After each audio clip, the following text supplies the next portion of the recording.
EAGLES. Eagles.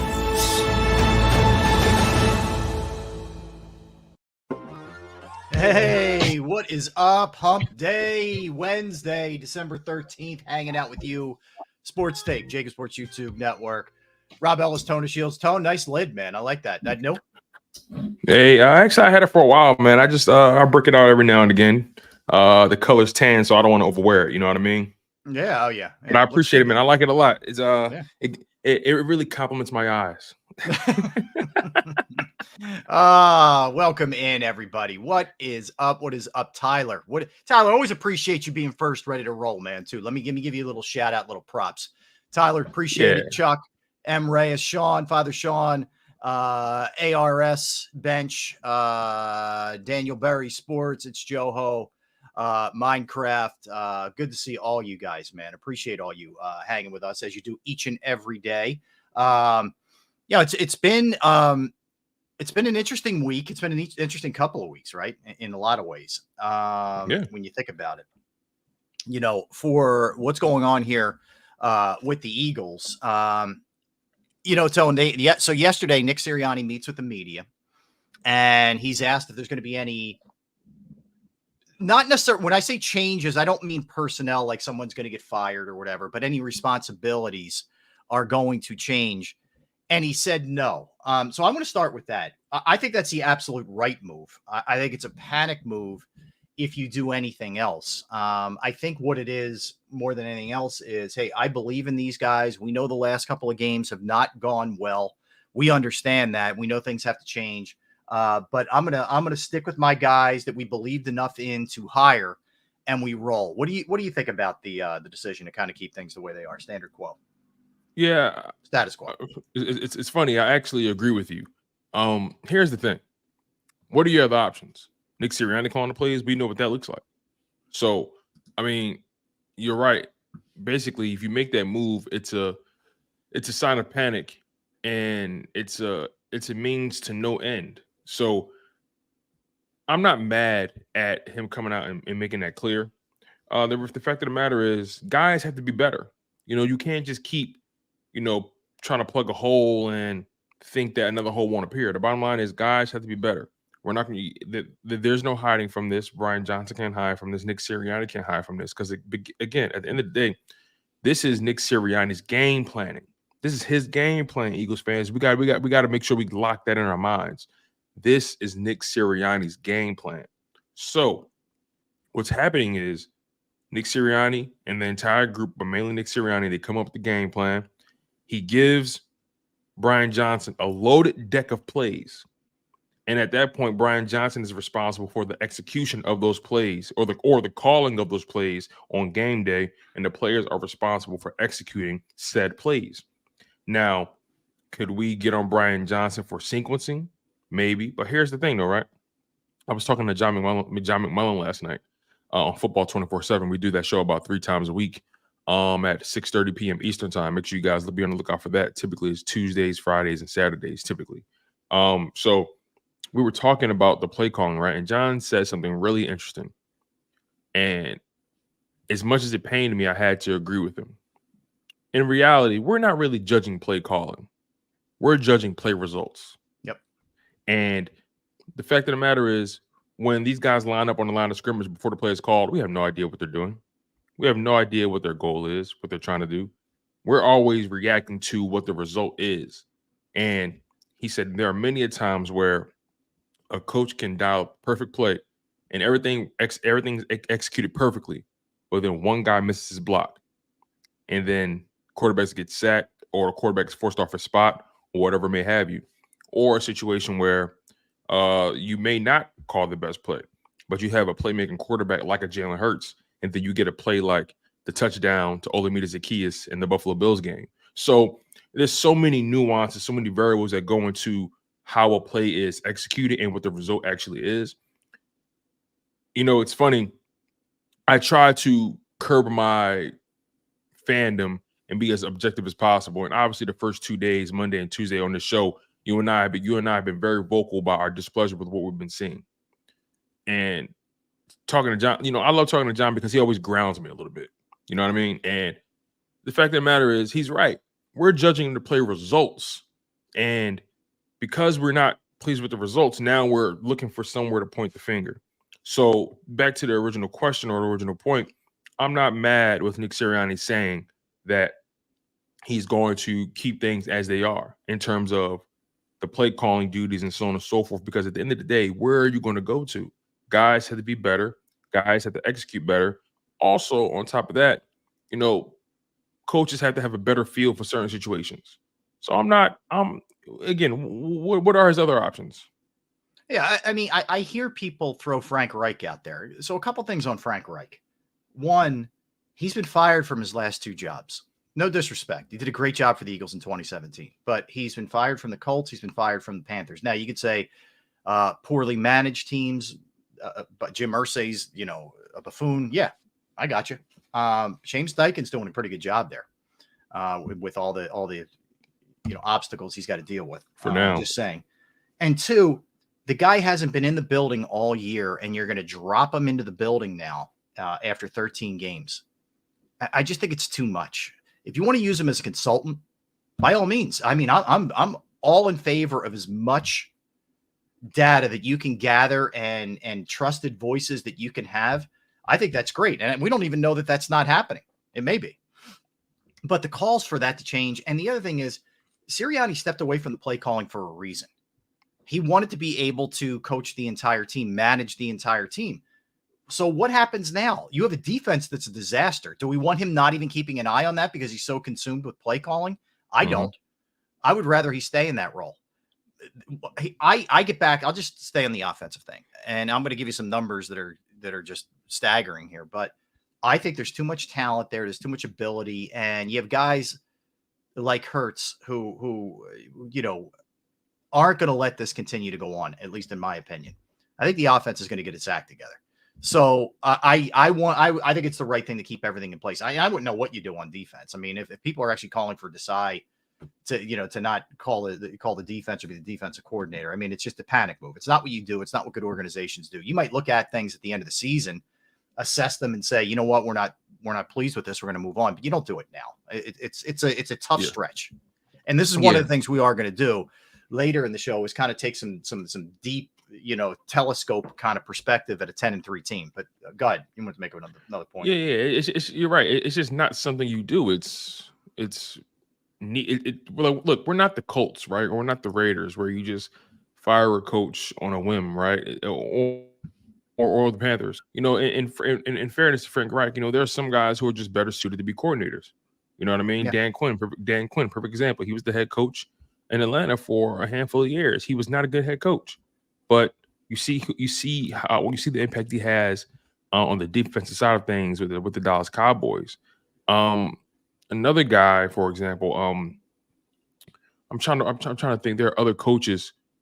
There are other coaches out there who were head coaches, but they're just better. Jim Schwartz. He wasn't a good head coach. Yeah, in Detroit. Wade Phillips was a great one. Wade Phillips. You know what I mean? So there's some guys who are just better suited to focus on one side of things, and that's okay, right?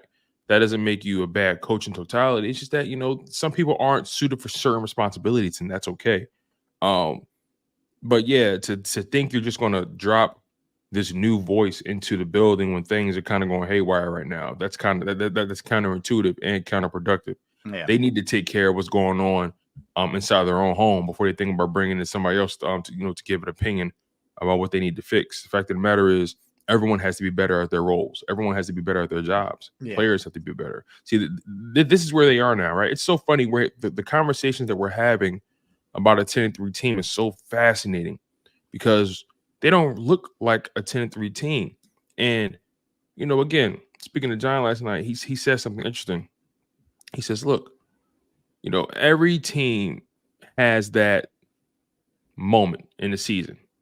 They have that down period or that down period or that down slope, and teams have to find a way to get through it. This is the Philadelphia Eagles version of that. Yeah, they have to find a way through this. Right. Now, do we expect the defense to be so much better? Not really. The personnel is the personnel. Their limitations are what they are. Do we expect execution to be better on that side of the ball? Sure, that's something you can improve on. You can improve on execution, right? You can improve on, your discipline and all that kind of stuff, right? Communication can always improve. But what their talent base, that is what it is. So we have to be comfortable with this defense being what it is, in a nutshell. Offensively, so many places where they can improve. Things can always be better on that side of the ball, and they have to be better. So again, this is something they have to figure out. And they still, where we in week 15? They have 4 games left to figure out or work out the kinks before the playoffs come. And look, some people may argue, look, it's week 15. Why are what are we talking about? Work out the kinks. You should be hitting your stride at this point. Fair enough. And some may even argue, well, this has kind of been a long time coming, and we're going to get into this stuff as the show goes, because again, there are so many people on different sides of the fence here. Their issues.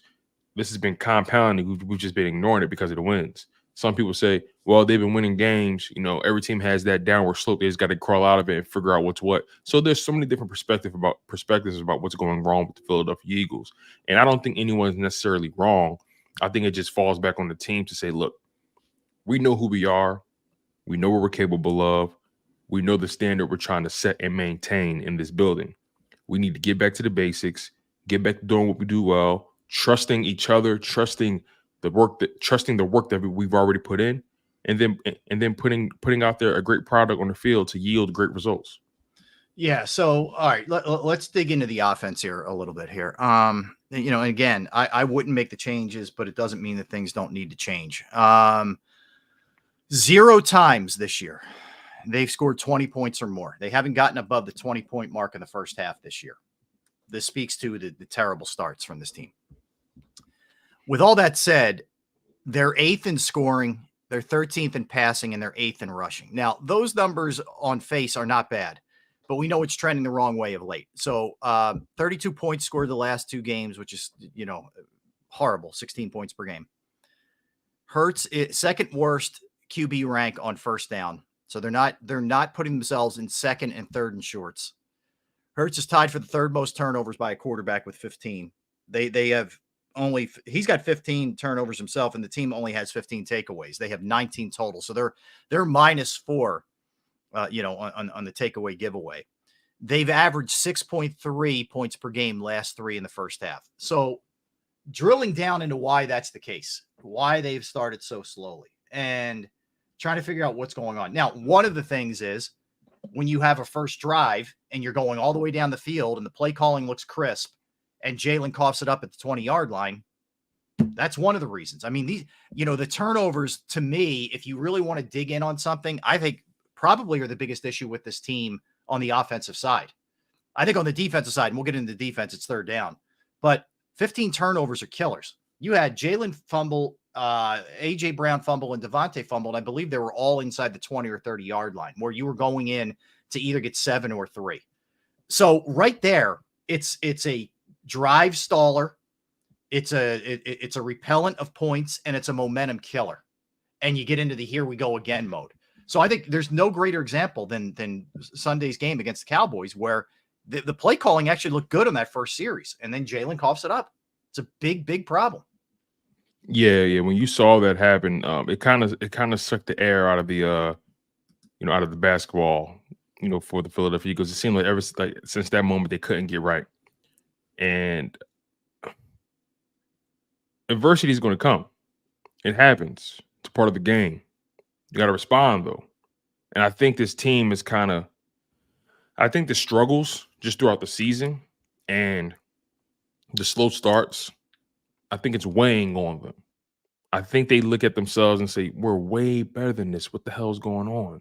Why are we struggling like this on this side of the ball? At least we can make sense of why the defense struggles. There's a personnel issue over there. But us, A.J. Brown, we're A.J. Brown, we're Devontae Smith, we're Dallas Goedert, we're Jalen Hurts, we're Jason Kelsey, Lane Johnson, Milata. We have so much talent on this side of the ball. Why the hell are we struggling? What's going on our side of the ball? What aren't we doing? So when you're that good, or you're used to being that good, and then you reach this new low, it's deflating. And now they're searching for answers. So I look at the coaching staff and say, okay, you see your guys are losing sight of the bigger picture. You see your guys are kind of losing their mojo at the slightest off ramp. What can I do as a head coach? What can I do as an offensive coordinator to keep my guys grounded and keeping the main thing the main thing? The game was far from over at that point. Right. But again, when that fumble happened, you saw it in Jalen Hurts' body language. It was almost like, again, you know what I mean? It's like you experience something in life. It's just like, I can't catch a freaking break. You know what I mean? So I do. I think there's something to be said for that. I also think, let's face it, man, when your three best players have a turnover in a game, you're probably losing. No matter how everything else went, your three best skill position players all coughed it up. And again, there's a lot of other stuff that went wrong. It's not the only thing that went wrong. But when that happens in a game, usually if you turn it over 3 times in a game, you're dead, period. And the sad part about it is after the scoop and score, they technically were in the game still. They were. It was 24-13. You were 2 possessions away. Right. And you had a couple drives where Dallas kind of took their foot off the gas, and that would have been your moment to pounce. Yeah. But the offense stalled and they were already dejected at that point. Yeah. You would have thought that play would give them a sign of life. Evidently not. So it's so funny. We talk about this on the day-to-day, and you and I don't really have the answers, right? But we just know what we're seeing. And we know that there's something wrong with the way this offense is being led and the way it's being executed. No, I agree. Look, I look at it from a couple different perspectives with in regards to the offense. I don't think they're doing enough. I think they could do more to help Jalen get in a rhythm. I think they could do more to have higher percentage throws, quicker plays, where he's getting the ball out. But I mean, ultimately, there's a couple of things. He's got the slowest time of getting rid of the ball in the pocket. He's turning the ball over a ton. I hate to say it, but some of these tendencies are what it looked like with Carson Wentz at the end. And Jalen's way better, way more talented, but they're the kind of things that kill you as a quarterback. So I think Jalen, his coaches, your coaches are there to put you in the best position to succeed. They have to figure out why this keeps happening. Now, I understand you can only coach a guy up so much. Once he gets out there, it's not on a coach. It's on him to do it. I understand that. Agreed. So, but they have to figure out why this is happening. Why was he 14th last year and he's last this year? Why has it dropped so much? What can we do? Any good leader will say to their employees or their friends or whomever or their players, hey, what can I do to help you? That's what a good boss should do, rather than you need to do this and you need to do that. No, have a conversation and figure out what you can do better to put him in a more advantageous position. And help me help you, right? Help me help you and work off of that. And I think right now we're seeing Jalen struggle. We're seeing a coaching staff struggle to help him. So I think that has to come into play. I think one of the ways you can do it is run the ball a little bit more, run it a little bit more effectively. High percentage throws. What's a high percentage throw? A check down. Even I know most times check downs are what you go to if nothing else is there. But how about a little swing pass? And let's let DeAndre Swift do his thing. And if he's not doing his thing, then put somebody else in there to do their thing at the running back position. Let's run the slant till they stop it on A.J. Brown, because that's what he does, I think, is good or better than anybody else in the NFL. It's just little things. Use Dallas Goedert the way you used them early, and then for some reason Dallas Goedert went away. I don't understand a lot of this stuff. Yeah, they haven't done a good job with evolving this offense over the past few years. They kind of felt stagnant, and still to this day they've struggled to establish or implement a blitz beater for Jalen Hurts. Yeah, right. They're like with the route concepts or with the play or with the game plan, and they've yet to establish some sort of bailout or hot route for Jalen Hurts, where that can be utilized to take advantage of blitzes. Because what's happening also, teams are playing him a lot differently now, and he's seeing different coverages at this point. And I brought this up last night with John, and I said, look, I think we've been sort of spoiled or jaded by Jalen Hurts' development from his first year as a starter to his second year as a starter. Yep. We saw who he was his first year, and he was mediocre. He was decent. He was okay. And then he comes out he comes out in the second season and just takes the NFL world by storm. Mhm. And he's looking like one of the best quarterbacks in the NFL. He was a MVP runner-up. He was playing in the Super Bowl. We've never really seen a jump like this. The jump was damn near unprecedented. And then we see what's going on this season. And to me, at least, and this is my first time bringing this up on Sports Take, I brought it up last night, I think we have been so spoiled by Jalen Hurts' jump from year 1 to year 2 that we're forgetting the distance traveled. And we're forgetting when he came into the league, he had some of the deficiencies that we're seeing now. Struggling to read the defense and trusting what he sees and get everything to the ball, quick enough and all those kind of things. I'm not saying this because I think Jalen Hurts is a bad quarterback. What I'm trying to do is I'm trying to recalibrate our expectations of a young quarterback who just turned 25. Yeah. I'm not making excuses for him, but I'm trying to look at it as realistic and as rational as I possibly can. Jalen Hurts had struggles coming out of college, hence why he was a second-round pick. A lot of fans like to pretend that, they knew he was the guy, and, Jalen Hurts is, he's a finished product, and they're trying to kind of rush the development. They kind of say he's already in the upper echelon, all that kind of stuff. And my thing is Jalen Hurts my overall point is Jalen Hurts has a lot of growth to do as a quarterback in the NFL. Yeah. And because defenses are throwing different things at him, it's requiring him to recalibrate and learn this new defense that he's seeing. It's requiring him to learn a new counterpunch, right? And this is I want to address this too. This is an overrated perspective.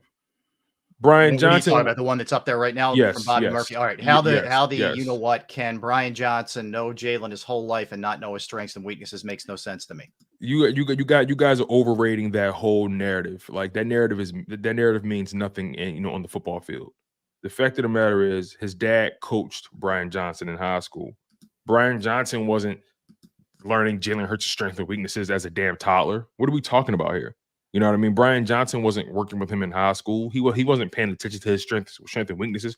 Brian Johnson was busy being a damn college quarterback and a college quarterback coach trying to focus on his own career. Well, take it a step further. It's such a simplistic view, and I'm not knocking Bobby, but what I'm saying is, well, I am, because it's what are we talking about, Bobby? Yeah. So what I mean by that is because he knows him and what he does well or knows his family. You're countering an NFL defense. You're countering brilliant minds like Dan Quinn on the other side of the ball trying to stop you. That's where it's simplistic and the breakdown comes into it. It's what Brian Johnson is doing is he's trying to play to the strengths of the quarterback, but he's also trying to figure out, how am I stopping Parsons on this play? What am I doing against Deron Bland? How am I countering the blitz? They're taking this away. Like, there's so much more to it than just he knows the guy. Yes, there's familiarity. I know there. A lot of people, but like, am I no? the But it speaks more to how a guy ticks than how you're going to go out there and do it at the NFL level. You know, right? What I mean? It speaks more to that, and it also speaks more to how I communicate with you. Right? Yeah. It speaks to my comfortability in being honest with you. Right. If anything, that's what that speaks to. That does nothing on the football field because we sat down for Thanksgiving dinner a couple times. That means nothing on the football field. Right. He may be fully comfortable with Jalen Hurts off the field. On the field, it's an entirely different relationship. It's an entirely different dynamic. Let's stop pretending that this shit is just so simple, and it's not. And again, Jalen Hurts has jumped from year 2 to year 3 as an NFL quarterback was almost unprecedented. And now we're kind of seeing what we're watching right now. We're watching the maturation process of a young quarterback. Meanwhile, they're still 10-3 in the process. Not many teams can say their quarterback is still developing and they're tied for the best record in their conference. It's not easy to do. It's not easy to win and develop at the same time. It's not easy. So we're watching a Jalen Hurts product that's still being polished. Even though we saw what we saw last year, teams catch up to you. So as a player in the NFL, you have a responsibility to continue to hone your craft and continue to develop counterpunches to what teams are throwing at you. That's how you last in the NFL, right? Jalen Hurts is no way Jalen Hurts would have been can last in the NFL if he keeps playing the way if he played the way he played last year. Teams are going to respond to that. And then he has to counterpunch. And then teams are going to respond to his counterpunch. And then he has to respond to that. That's how you develop it to a great quarterback. Tom Brady, Peyton Manning, Donovan McNabb, name any quarterback that played at least 10 years in this league. They didn't last that long without developing counterpunches to what teams are throwing at them. It's just that simple. You want to be great, you got to make sure you have great habits. And Jalen Hurts is a quarterback that has great habits, but now he has to unlearn some bad ones, and he can't just rely on his athleticism. He can't just rely on the things he saw last year. Teams are going to respond to what he does well. Yeah. He has to expand his repertoire, and then he has to throw a counterpunch, and then teams are going to do the same, and that's how you last in this league. Yeah. So let's be realistic about development. Let's be realistic about growth. The fact of the matter is the Philadelphia Eagles are fortunate that they're 10-3 through this process. Yeah. Yeah, and it's on him. It's on the coaches to counter what teams are doing, and that's always the way it's going to be. Well, all right. So let's give Bobby his due here. All right, really, because that's all I heard about this offseason, how familiar they were. Well, just because you heard that doesn't mean the people that were saying that. Fuck what you heard. Yeah, doesn't right. make it reality. Yeah, I mean, again, it doesn't mean he's a bad choice for offensive coordinator. I think the other thing that we do it in fairness to Brian Johnson, same with Desai. They're in their first year doing this, and there are going to be bumps in the road at times, and you're going to go through it. And we're going to talk about this later, but the Niners lost 3 straight. And I know Trent Williams was out and Debo was out. I get it. But you're going to go through these kind of things. Think about the 2 teams they lost to. They lost to the 49ers and they lost to the Cowboys, who are arguably the hottest teams in football. So you're going through some lumps right now. And it's like anything else. You know, how do you respond to adversity? How do you respond when you know you have to make a change? And this is what we're going to see. Like, if it keeps looking like this the rest of the year and they get bounced in the first or second round, then I think it's very fair to call for like serious changes, 100%. But I think right now you have to trust the process a little bit. I hate to use that term. I saw somebody use it. M. Reyes used it. I'm not trying to go sixers on you. God, that thing is toxic. But some of it is just have some patience more than anything else. And again, you've had 2 straight awful games where you've really looked terrible on that side of the ball. So how do you respond this week? You know, and this is where we find out about these guys for sure. All right, let's come back and good discussion, and appreciate everybody, participating there in the chat. We'll come back. Absolutely. Even if I appreciate people responding too, even if their takes make no sense. Well, I just think, I think we're trying to make something very simple. Like, I get it. If the overriding theory is, hey, this is where I stand. If they're way more talented than this on offense, it shouldn't look this way. I agree. I agree with that 100%. But what are you doing to get to the point where you're fixing some of the things that have started to happen? Actually, it started to happen a long time ago. Let's be real. Well, I said it yesterday. You know, when I was talking when we were talking to Dave Zangaro. Yeah. I said, well, you know, we keep talking about how they trust these guys to win. They trust these guys to win. Well, can the players trust the coaches to win? Can the players trust the coaches to put them in position to succeed? You know, everything is a struggle. Every throw, every passing window was a keyhole for Jalen Hurts. He has to fit it through. Everything is a struggle. Meanwhile, you see these other coordinators, these other coaches finding ways to get their best talent in the best possible positions. I'm not seeing that on a consistent basis with this offense. So again, everybody has to answer for something. No one is exempt from the chopping block at all. I don't care what anybody's relationship is with another person. I don't care who did what or didn't do what. Everybody has to answer for this. This offense is too good, too talented for them to look like this. And many people are failing at their jobs right now. I agree with that. I agree with that 100%. All right. I'm writing down stats as we speak because I'm a maniac. All right. So let's get a timeout. Let's come back. Let's talk about the defense a little bit. 33 points or more, 3 straight games, and what's going on that side of the ball. Let's dive into that a little bit when we return. And then when we come back in the segment after that, I do want to get into a little bit this sort of bigger picture view of this thing. But right now, I want to tell you about Bravo Pizza of Havertown. Thrilled that they are a sponsor of the station and a sponsor of our Sports Take show.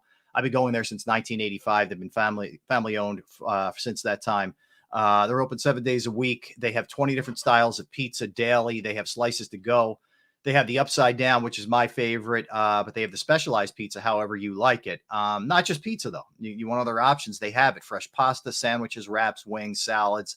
They're also committed to the community where they have fundraisers for charity, schools, little leagues, where the proceeds go to those organizations. You could follow them at the Bravo Pizza of on Instagram and Facebook for daily specials and promotions.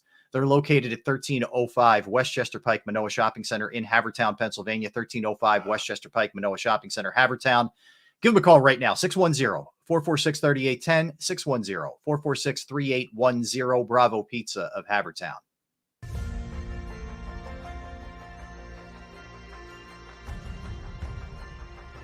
I remember getting my heart broken when they lost the Super Bowl in 2004. We were big Eagles fans. We moved to South Philly because of the Eagles.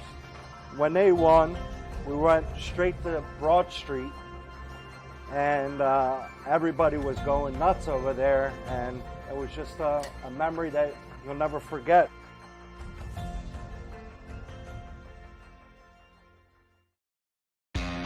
Go to get your game on. Go for the beers. Go for the cheers. Go for the hit and the hits. Go for the stakes and the stakes. Go to get your parlay on. Go to get your party on. Go for the scene. Go for the screens. Go for the gallery. Go for the win. Go to Ocean. Visit theoceanac.com to plan your visit. At Pond Lehocky, we've recovered billions of dollars for our clients, and we're confident we can do the same for you. With over 250 years of combined courtroom experience, we've helped over 100,000 injured clients obtain some of the largest settlements in Pennsylvania. One conversation is all it takes to help you and your family get back on track. If you've been injured in an accident, give Pond Lehocky a call.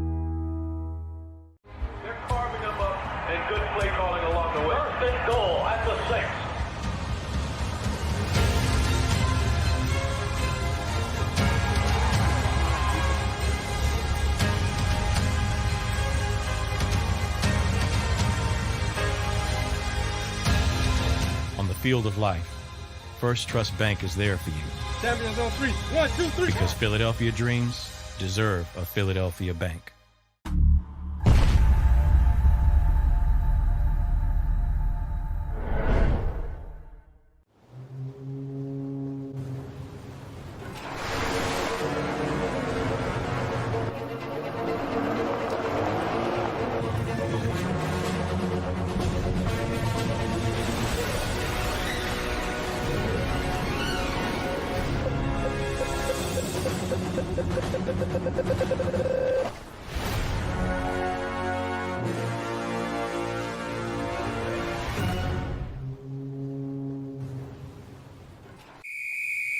Underdog Fantasy has a way for you to play alongside your favorite football team all season long with their Fantasy Pick'em game.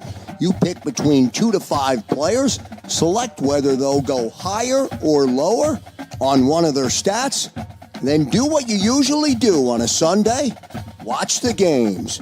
You can win up to 20 times your money in a single game by going 5 for 5. It's a fantasy game, and the Sports Betting Show wants you to get involved. Go to UnderdogFantasy.com. When you sign up, use the promo code WIN, and Underdog will double your first deposit up to $100. That's UnderdogFantasy.com. Use the promo code WIN.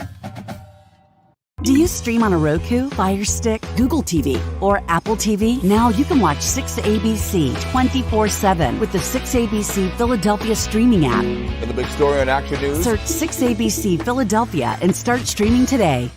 EAGLES. Eagles.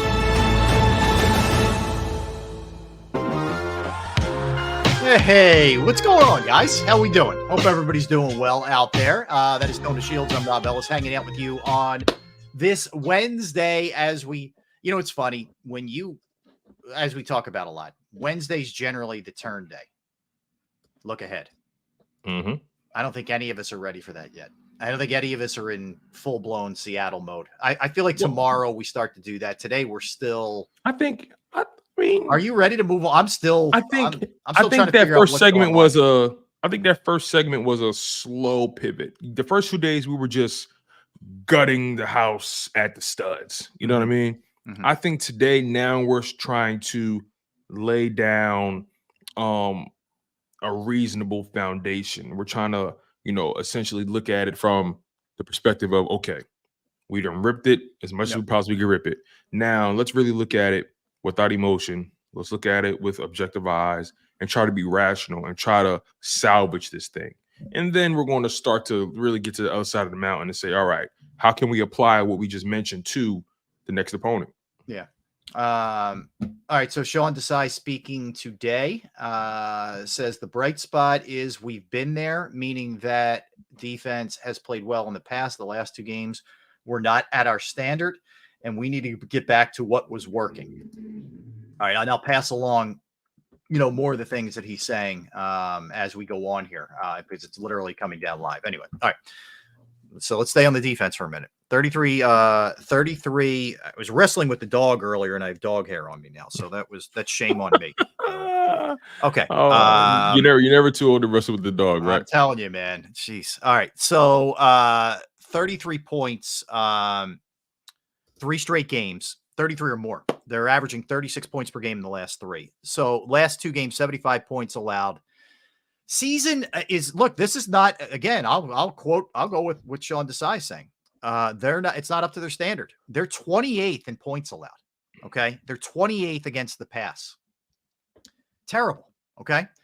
Let's really dig in on what the biggest issue is here defensively. Third down, they're the worst in the NFL at 48% allowed, and 87 third down conversions have occurred under their watch. But Tone, that has jumped up in the last 3 games to 61.2. It's a more than 50%, which is insane. It's the worst 3-game span of any team in the NFL. Okay. Anybody, even the dregs of the league, it's worse. Highest 3-game span for the Eagles since 1991. So more than 30 years. So, what you're saying is this defense is historically bad. Well, that's the thing. We're not just talking about this didn't just start the last 2 games. You've been building to get to this part. And this is where I think it's really across the board. I don't think I think they made a mistake in the linebacker situation and really counted too much on Nakobe Dean. I think they made a mistake letting CJ go, who actually went to Detroit for a relatively cheap number. TJ Edwards went to Chicago for a cheap number. I don't fault them for Hargrave. I don't. I don't fault him for bringing back Bradbury either. I don't because you brought him back under the proper pretenses. He came up with an amazing year. Yeah. So you're thinking he can at least play close to that. Yes, agreed. And hindsight is 2020. So I'm not going to rip the Bradbury signing at all. I'm not either. I had no problem with Slay and Bradbury coming back. They unfortunately look like they've really hit a wall and lost steps. So there's a lot of things here going on. One of the other big issues with this team that I think is really underplayed. Right. They're tied for last in third down sacks. That's damning because, and again, I know some of this could be third and short and you're getting the ball out quick and all that stuff, but the bread and butter of this defense is pass rush. And if that defensive line is tied for last in third down sacks, something's really wrong. It's a team that had 70 sacks last season, and they're in the middle of the pack basically this year. But that's a bad number on third down. That's where you got to get the quarterback down. Yeah. Yeah, it's so funny. Last year, Hassan Reddick was one of the most dominant pass rushers on third down. I think there was a span where he led the league. I think he led the league in third down or fourth down sacks. Third down and fourth down sacks combined in the entire season last year. Most of his sacks came on third down. So he was a game wrecker. He was a game changer. He was a drive killer for opposing offenses. And, what we're seeing now is teams understand that the Philadelphia Eagles have a legitimate pass rush, right? And when teams know that, they're going to respond to it. Remember, the same thing goes on the offense side. Teams are responding to Jalen Hurts' skill set. Teams are preparing their players to respond to what the Philadelphia Eagles do very well, and that's their pass rush. And basically, what they're coaching, in my opinion, this is my theory. I think any team that plays the Philadelphia Eagles are telling their guys on the offense, look, they're going to get home. But what we need to do is we need to make sure we're out of the house before the house burns down. So we're going to draw something up where we're going to get the ball out quickly and efficiently because their guys can't hold up on the back end. That's one thing we do know for a fact. If the guys on the back end were able to hold up, then other teams would be in trouble. But because they're so bad at linebacker, we're gonna design all our pass rush beaters to be to hit them in the seam and beat them up the middle. We're going to get the ball out of your hands fast. And teams, and again, that's been the response that the Philadelphia Eagles have been dealing with. Teams know that all they have is a pass rush. Other than that, they have nothing. If we can survive the pass rush long enough, then we'll be able to win this game because eventually the pass rush wears down. And that's the issue right now. So unless I understand they're not they're one of the worst teams on third down sacks, and I think they're 12. They have one of the 12th. I think they're 12th in what total sacks, something like that, 12th or 13th with others. So, they're not getting the same amount of sacks as last year, but it's because teams are responding to that, and your back end isn't holding up as well as they were last year. So your sack totals are going to naturally your sack totals are naturally going to be influenced by the way teams are responding, and by the fact that your DBs and your linebackers are significantly worse this year. So it's kind of hard to put the blame entirely on the pass rush. The fact of the matter is, if guys can't cover, no pass rush is get home at any point. And they can't cover. And that's a problem. And that's also why you can't blitz. I know that's everybody else's answer. Just blitz, blitz, blitz, blitz, blitz. You don't want to leave these guys alone because it's a major problem because they can't cover. They only have 15 takeaways this year. That's a terrible number so far. And they don't. To me, they have 19 giveaways, 15 takeaways, so they're -4 on that. That's hard to believe that a 10-3 team can have that kind of number. But the other thing is, opposing QBs are throwing touchdowns on 40% of their third down throws. It's another number that's just crazy.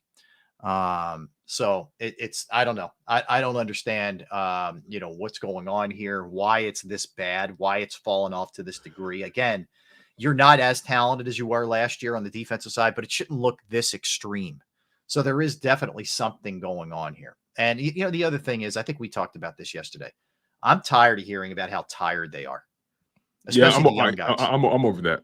Yeah. I'm over that. There's only one guy that I give any kind of like real leeway to, and that's Josh Sweat, because he's played the most snaps on the defensive line out of everybody.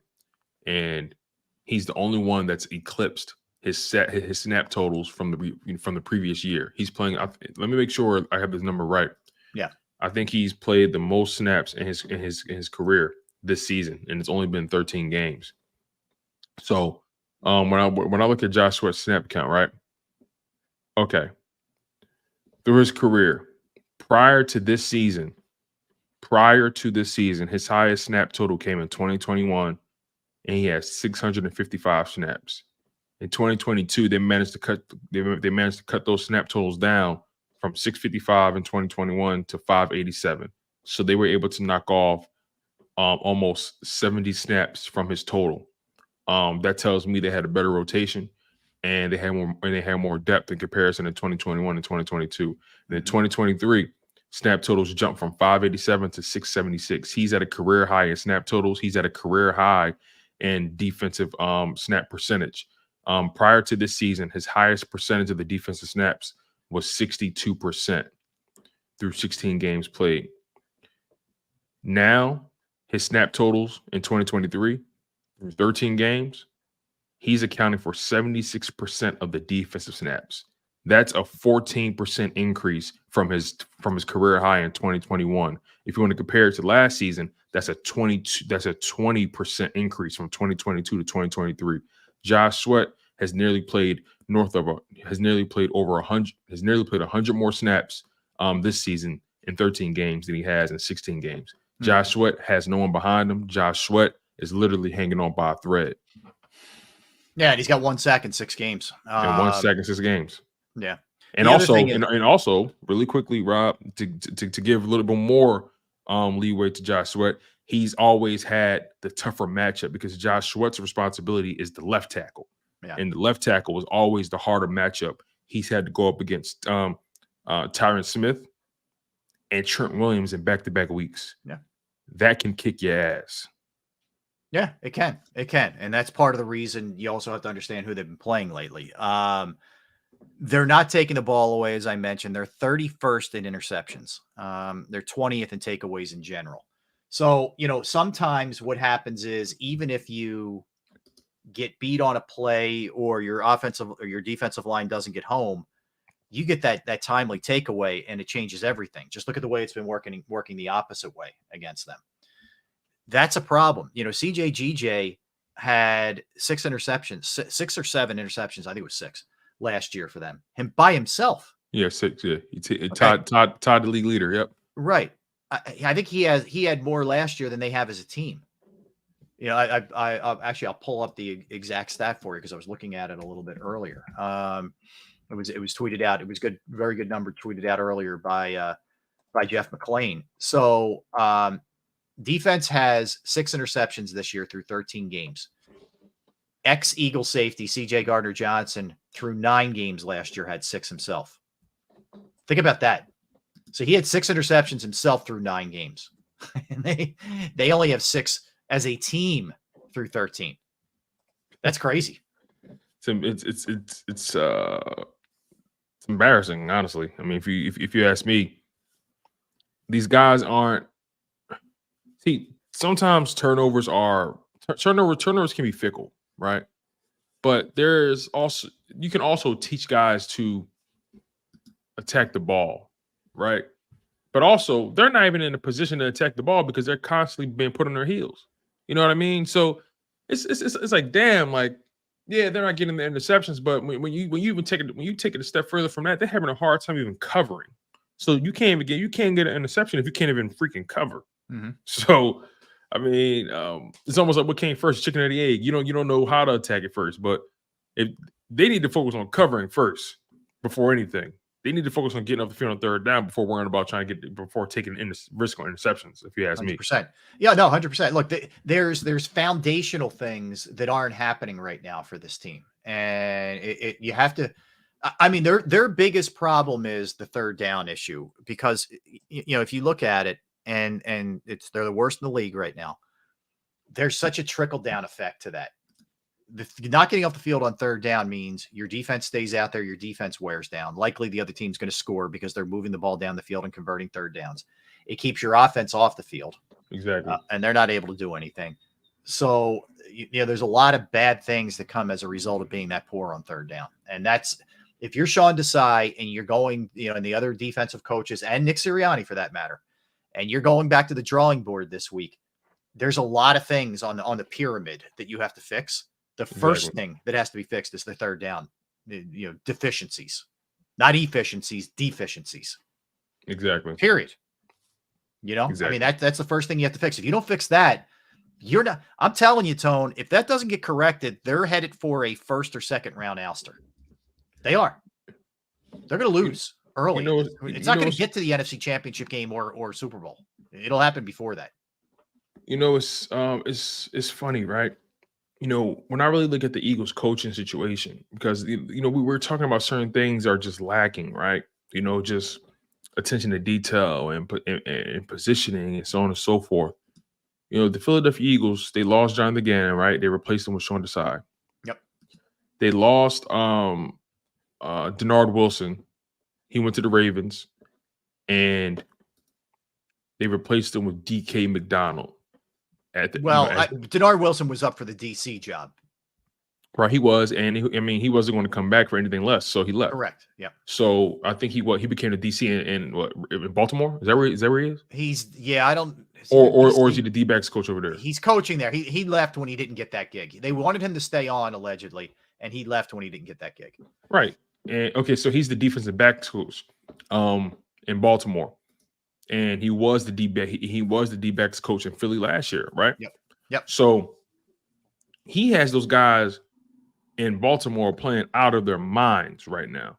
As a matter of fact, can you do me a favor and look up how many forced interceptions the Baltimore Ravens have created? Yep, I have it. 1 second. Go ahead, keep making your point. I'll pull it up. Yeah. So my overall point is, right, we've seen a transition in 2 key positions, D coordinator and D-backs coach. And those are arguably the most criticized people. They have 11, FYI, 11. They have 11, and we have how many? 6. 6. Yeah, they've basically doubled.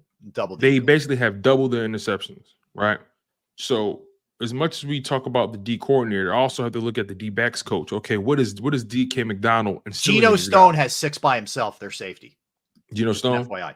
Geno Stone has 6 by himself. Anyway, okay, so he's having an amazing year, but that's kind of similar to what CJGJ, right? Having an amazing year under Denard Wilson. Yes. So the fact of the matter is, I'm not sure what DK McDonald is doing or is not doing to really maximize the skill set of of his personnel, of his of his players, right? We don't talk about these guys like that. We don't talk about the position coaches. We don't talk about all those kind of guys. We always go to coach, OC, DC, but very little do we talk about the running back coach or the D-back coach. And I like Jamal Singleton. He's the running back coach and also the assistant head coach.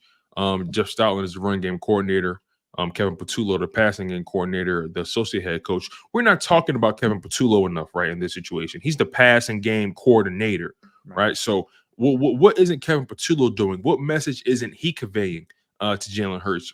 I have no problem with Alex Taney, the quarterback coach. What's his limitations what's his limitations in his role when it comes to delivering the message to Jalen Hurts? See, we got to talk about these guys that are in the nitty gritty, right? It's almost like how in politics, when people are voting, they always say, listen, voting is important, right? And voting for the president is important, but it's more important for you to vote for your local politicians and your mayors and your district attorneys. That's how real change comes. You know what I mean? That's how real change comes when you get closer to your locale. Yeah. Same thing goes, in my opinion, for some of these coaches. Easy to point at the head coach, easy to point at the OC, easy to point at the DC. But are we talking about the guys who are really working very hands-on with these guys and their fundamentals, making sure they execute, making sure they are winning at their role? And the problem is we're not seeing guys win at their roles, right? So again, let's talk about the nitty-gritty. Let's get deep into the minutia. Let's, we're so focused on the forest. Let's really get into the tree trunks of this thing, right? DK McDonald, is he doing his job to the best of his ability? Is Kevin Patullo, as the pass game coordinator, doing his job to the best of his ability? Alex Taney, the quarterback's coach, is he living up to expectations? That's the real question. Yeah, I agree. It's a great question. And that's the thing, I remember in 2017, we gave DeFilippo a lot of love, who was the quarterback's coach at that time, for, when Nick took over and they converted back into what the offense that he's most comfortable in instead of what they were running for Carson. That was a great example of coaching, right? Whatever they've been doing here lately, clearly something's off offensively with Jalen. So something's got to change. Okay. Something's got to give.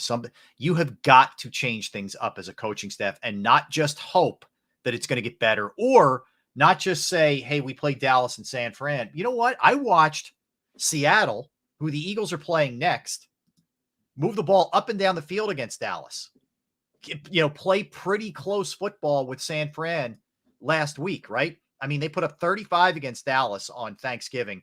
I know they only scored 16 last week, but they did it with Drew Lock, who threw for 269 yards. How did that happen, right? How did those guys, how did that team, how did Seattle with I know they have stud receivers, but with less talented quarterbacks, probably a less talented offensive line, how were they able to do that? So I can't just chalk it up to, it's not as simple as it was Dallas and San Fran. What do you expect? No, I'm sorry. I'm not just punting that way. That to me is like a give up. If that's your mindset.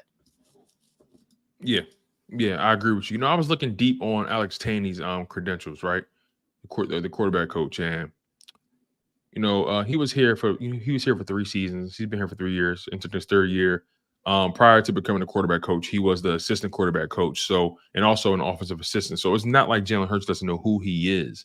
But when you take on the lead role of a quarterback coach, now what you provide, has to carry more weight.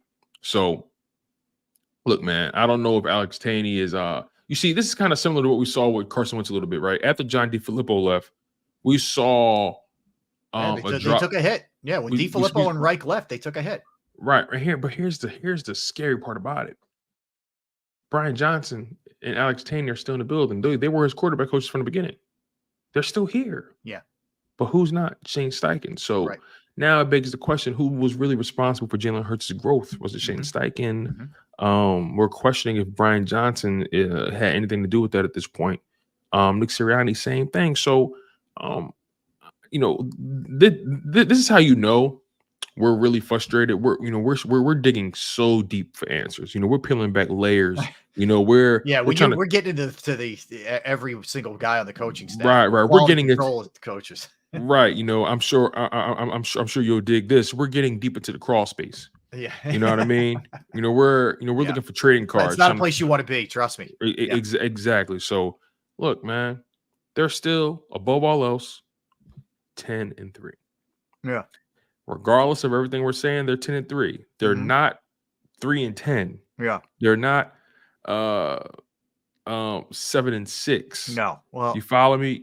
So Eagles fans, despite the criticisms that we have laid out over the past few days, and despite all the things we're pulling out of the woodworks, this team is 10-3, and they have an opportunity to right the ship.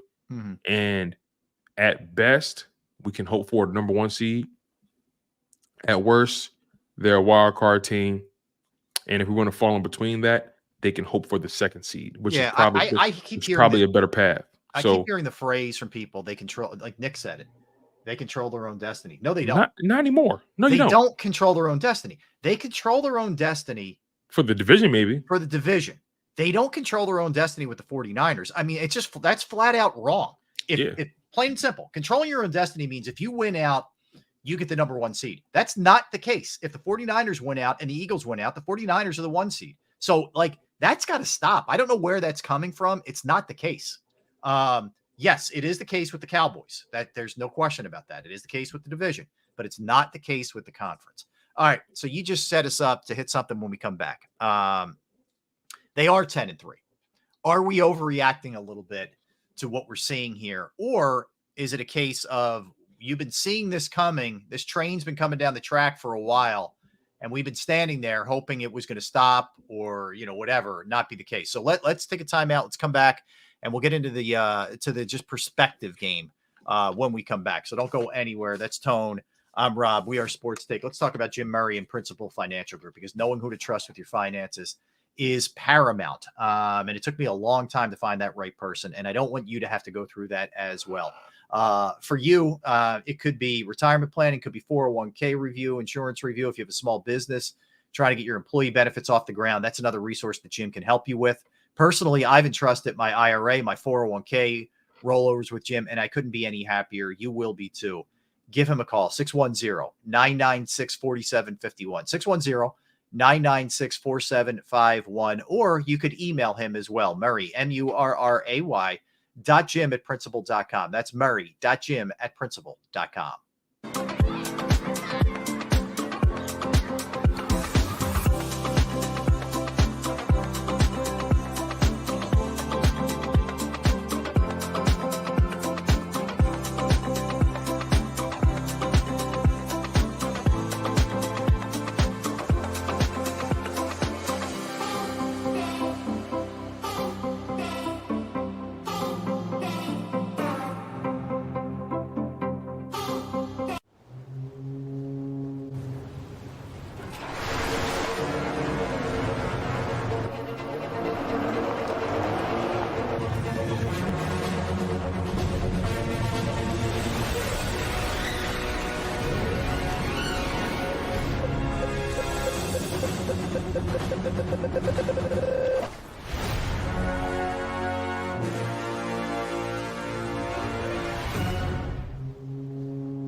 Any professional sports coach will tell you there's no substitution for preparation. At Malamut & Associates, that is a tenet by which we live. We prepare from day one for victory. Anything less is not acceptable. Go passionately. Go fearlessly. Go confidently. Go Birds! Go confidently towards your goals with First Trust, Philly's hometown bank for nearly 90 years, and the official bank of the Philadelphia Eagles. We're focused on getting you over the goal line. So go with conviction, go with trust, Go Birds! and go forward with us by your side. First Trust Bank, the official bank of Philadelphia dreams. Oh, and go Birds. Underdog Fantasy has a way for you to play alongside your favorite football team all season long with their fantasy pick'em game. You pick between 2 to 5 players, select whether they'll go higher or lower on one of their stats, then do what you usually do on a Sunday, watch the games. You can win up to 20 times your money in a single game by going 5 for 5. It's a fantasy game, and the Sports Betting Show wants you to get involved. Go to UnderdogFantasy.com. When you sign up, use the promo code WIN, and Underdog will double your first deposit up to $100. That's UnderdogFantasy.com. Use the promo code WIN.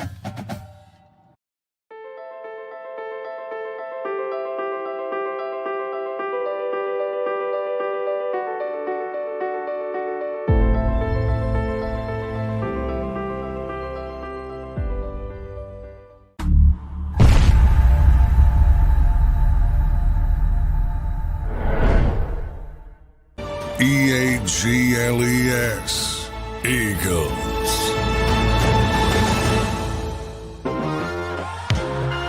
We are Sports Take, JAKIB Sports YouTube Network. Appreciate you hanging out with us on this Wednesday. That's Tone DeShields. I'm Rob Ellis. All right, Tone. So the Eagles are 10-3.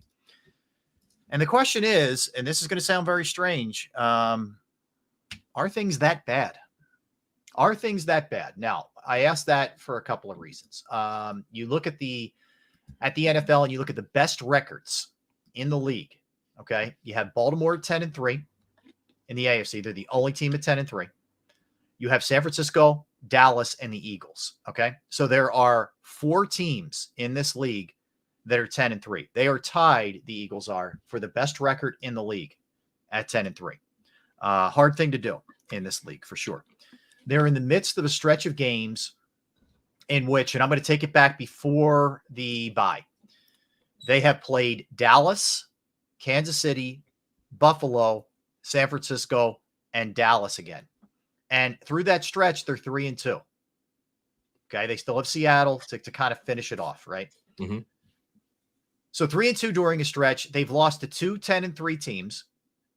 They've beaten the defending Super Bowl champions, who I get it aren't the same, but they're still the Chiefs. They beat the Bills and they beat the Cowboys, who are 10-3. They've also beaten Miami this season, who is a 9-4 team. It's a very good team. So they have some quality wins, which people said they didn't have last year. They have lost 2 straight now to the 2 hottest teams in football. And I don't really think there's much debate. I would say not just hottest, 2 best teams in football. Right. And if you take it a step further, you know, if you want to go to the quarterback side of it, they've beaten Tua Tagovailoa. Yeah. They beaten Dak Prescott, you know, once, but we always expect a split with Dallas. So it's not even that big of a deal that they lost the game. Again, it's how they lost. But anyway, you beat Tua, you beat Dak. You beat Dak once. You beat Patrick Mahomes. You beat Josh Allen. Right? You found a way to beat Matthew Stafford when their offense was humming. Who else can we throw up there? Yeah, I mean, look, those are pretty good right there. Right. Those are pretty good quarterbacks. So the 2 teams they've lost to have won 10 straight overall. Mm-hmm. They both have the longest, they're tied for the longest winning streak in football at 5 games each. So, I get we're inside the eye of the storm. Like the tornado is circling us and we're standing there just waiting for it to take us away. But are things that bad? San Fran earlier in the season lost 3 straight. Dallas lost on the road to the Cardinals. Like, we've seen this team, we've seen other teams that we consider the elite go through some similar hiccups. Okay. Is it as bad as we think it is? The overall picture, no, because they're 10-3.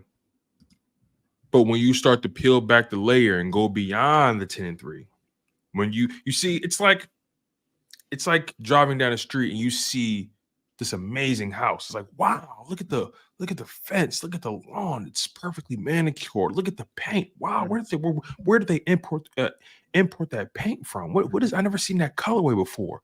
Oh my God, look at that. Look at the garage. Look at the car in the garage. Wow, who is this family that, that's living on our block all of a sudden? And then you knock on the door and you see this fat guy in a robe. And he has a 12 o'clock shadow. Yeah. And he has Cheeto dust on his fingers. So it's like, yeah, they're 10-3. All right. They're top 4, top 5 house on the block. But who are the owners? Yeah. Who are their children? Are they good people? This Eagles team, yeah, they're 10-3, but okay, how are the coaches doing? How does that defense look, right? Hey, matter of fact, how does the backyard look? We can't even see the backyard, but you know what I mean? So again, 10-3, but how much stock can we put into it when we can't really trust the foundation of the 10-3? Mm-hmm. So overall, the front of the house looks amazing. Yeah. 10-3, baby. It looks great. You're in a great position to win, house of the year. But right now, there's some things inside that need to get handled. There's some foundational pieces in this home. So, some furniture has to get moved. Yeah. Some furniture has to get refurbished, right? Maybe we need to polish these woodworks. You dig what I'm saying? Maybe the owner needs to hit the gym, maybe all that kind of stuff. So this Eagles team, yeah, they're 10-3.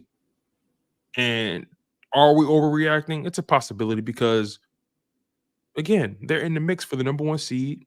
They're in the mix for the division. They're in the mix for the best record in football. They're still a top 3 team in their conference. They're still, in my opinion, a top 5 team, top 6 team in the NFL. I still think they should be considered a contender, but that defense, that backyard, I don't know, man. Yeah. So that's where I'm at with it. What about you? Right, well, here's where I think you're lying to yourself if you just say 10-3. We know it, and that's awesome. But we know there's more to it because the aspirations for this team aren't just to get to the playoffs, and it's not just to win the division. It's to win the Super Bowl. And if you ask yourself an honest question, can they win the Super Bowl this way? The answer is no.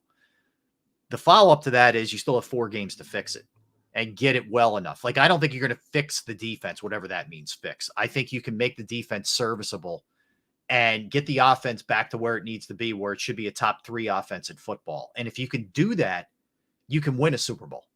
So the improvements on the offense, because there's plenty of talent there, and to me, there's no excuses, where I think there's some legitimate reasons why the defense is what it is. That's what has to happen. But to just sit there and say, hey, man, they're 10-3, everything's fine. I don't think that that's the way to go. I really don't. I think you're setting yourself up for a big, big, big, big disappointment. And here's the thing, right? I want to make this clear too. It's not the fact that they lost, you guys. I'll be honest. Prior to the season, I had this team going 12-5. I had them going 12-5. Same here. I had 13-4, 12-5. You know what I mean? That was like 13-4 was my ceiling. 11-6 was my floor. So basically, I had them going about 12-5. That's my honest take, you guys. No BS. If you guys want to do the research on that, do your thing. But I had this team going 12-5 prior to the season starting. But again, they're 10-3. They're on pace to do better than that. They're also on pace to do what I expected. But here's the thing: I expect them to do better than what I expected at this point, because of them doing their work early and so on and so forth. But again, teams lose games all the time. But that's not what we're debating here. We're discussing how they lost. You know what I mean?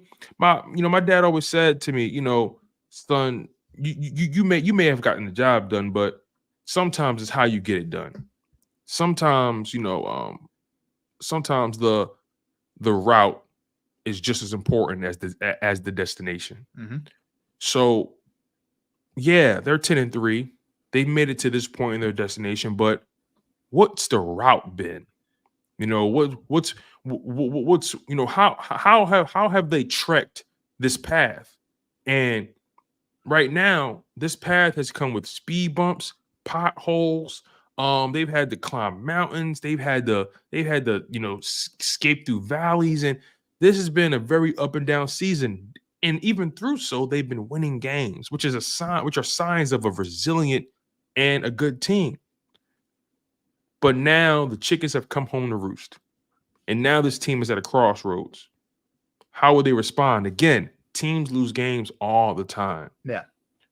But how they lost to who they lost to, that's the concern. That's the concern, So I also think Coach Marcus makes a good point. It could be overreaction if they do well in the playoffs. If not, then we were spot on. So look, man, this is all conjecture. This is all projections. And at the end of the day, we're acting in the moment. But the fact of the matter is, this 10-3 football team, they lost a couple games. No big deal, because I expected them to lose games. But how they lost these games, how the defense looks, we got to keep it real with ourselves, people. Yeah, I mean, I'm a big believer in what my eyes tell me versus it's one of the issues I have.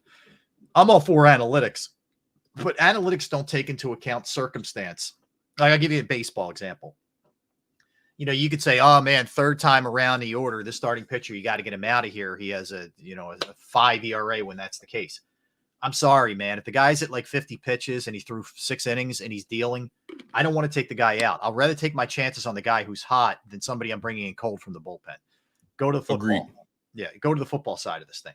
I know they're 10-3. I know how hard it is to get to 10-3 in this league. And there's a skill to winning games ugly, and they mastered that for a lot of this year. But I also know that we kept saying before these games, the last 2 weeks, if they keep doing these things, they're going to lose. It's going to catch up to them. So they kept doing these things, and not only did it catch up to them, the two teams beat the brakes off of them. So then, but in the same vein, do I think you can fix some of these things? Yeah, you can fix some of these things to close out the season for sure. You could take care of the ball better, and I know they haven't done it all year, but that's something that's fixable, correctable on their part. Can the offense be better in terms of getting started quicker? Yeah, for sure. Again, I'll go back to what I keep saying. I think the defensive pass rush can be better, but I don't know that there's a lot of other things that are going to improve here. So like the offense has got to be the focal point to where they become just studs again, and that's how you're winning games. Yeah, it's like, Mom, yeah, Dad, you paid the rent, but damn, you paid it 3 days late, and you had to borrow the money from Grandma. So like, yeah, the rent's paid, but damn, how did we get here? What I mean? So it's not.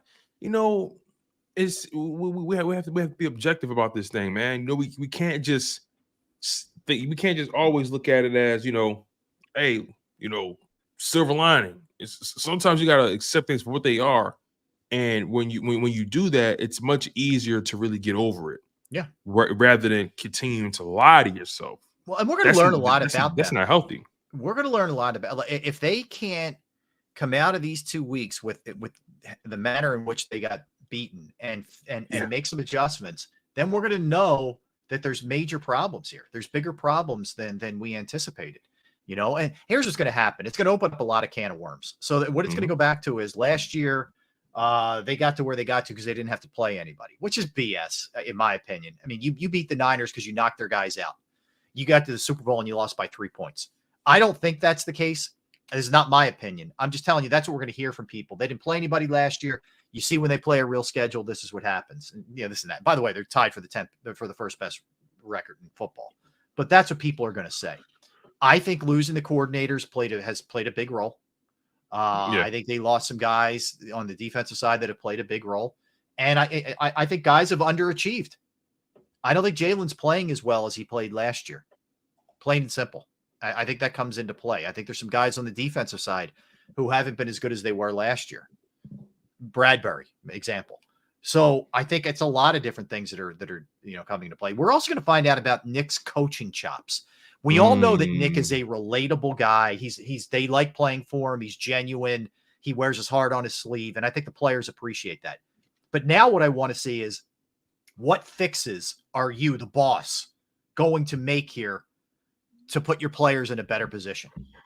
That's the other part of this. Like that, you know what I mean? Like the relatable part and the managing and the emotional part is great.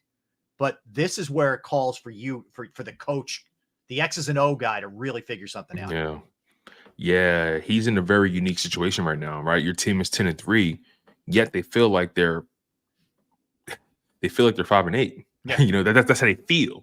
So what can you do as the head coach to rally your troops in this very unique situation you're in? You're 10-3, but it doesn't seem like it. It doesn't look like it. You're not playing like it. What can you do to recalibrate, the psyche of your players?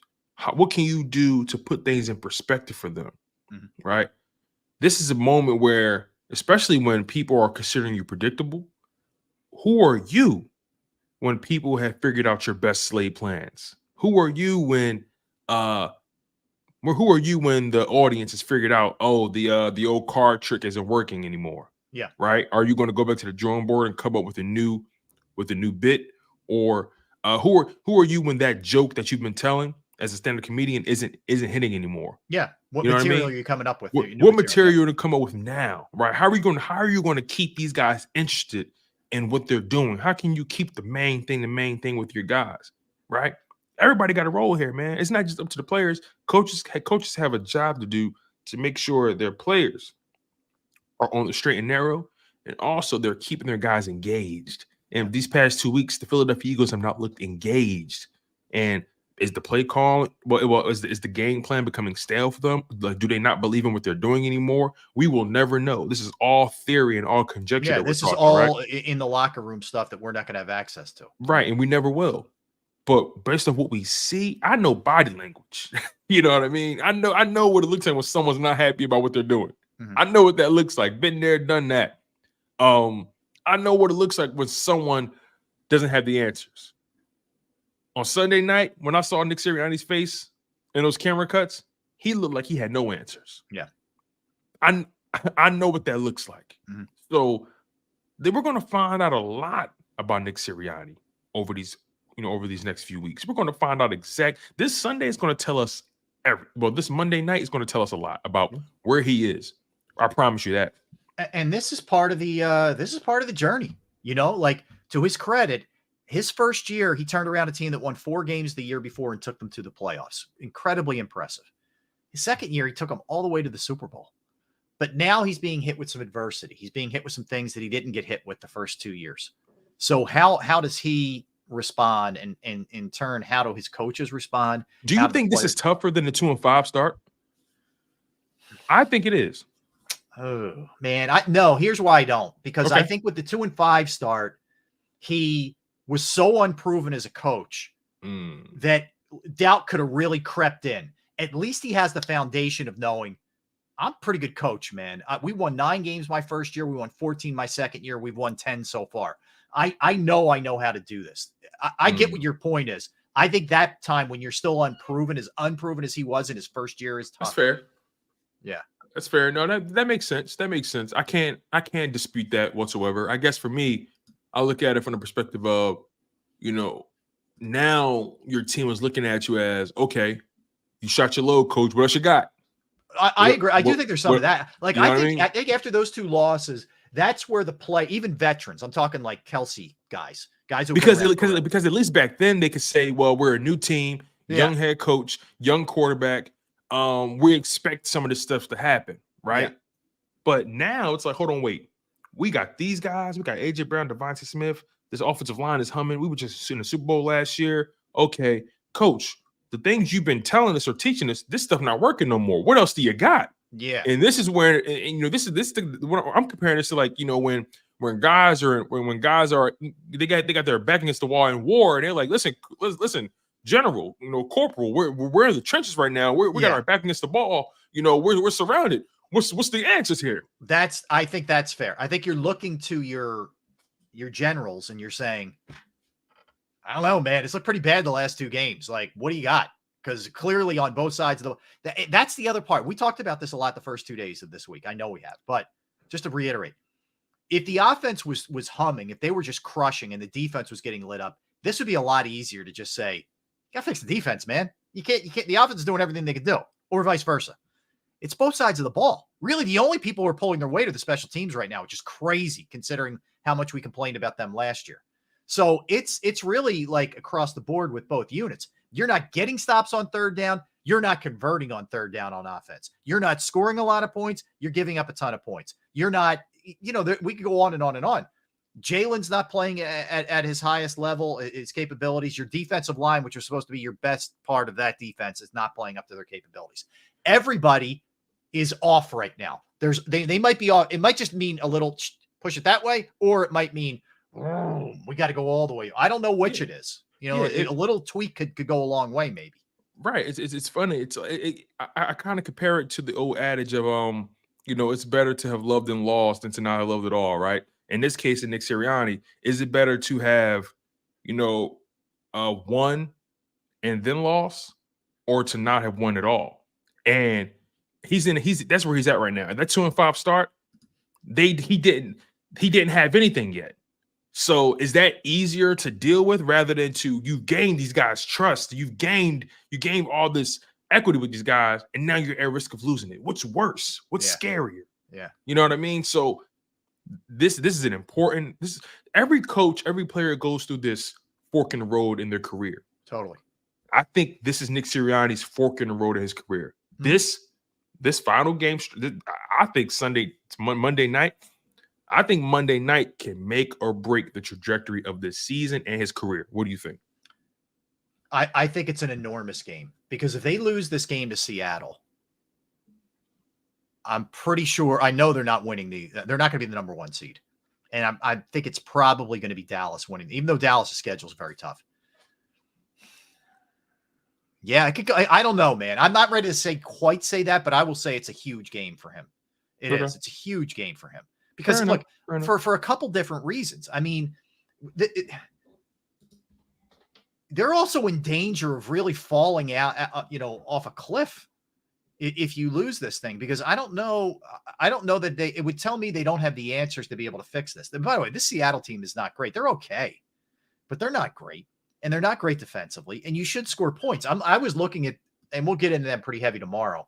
But I was looking at some of their schedule. So the last 2 games, they've given up 28, 41, 31. They had a good game against the Rams where they only gave up 17. But that's they're not the old, Richard Sherman, great Seattle Legion of Boom, any of that. Those days are long gone. You should be able to put some points up against this team. Agreed. And you may be facing Drew Lock, so you should be able to shut the offense down. The only problem is Metcalf destroys the Eagles. And also that Seattle defense, man, they are physical. They're physical. They play hard. Listen, the Seahawks play hard. They play hard. They push the Cowboys to the brink. Put that in perspective. In Jerry World, they're not going to lay down. They're playing for their playoff lives here. Yeah. Just this game is just as important to them as it is to the Philadelphia Eagles. So John Mullen says this all the time. He says Eagles fans, we're so focused on our own team, we don't bother to look at what's going on across the pond, right, with the other opponents. And the fact of the matter is, the Seahawks they're drowning right now, and they're desperate for air. Is that the kind of person you want to go to battle against? Someone who's desperate for air and they'll do anything to win that game? The Philadelphia Eagles better make sure they bring their A game, because the Seahawks are not going to lay down whatsoever. Well, look at it this way. This is what Seattle is playing for, and they've lost 4 straight, but this is what they're playing for right now.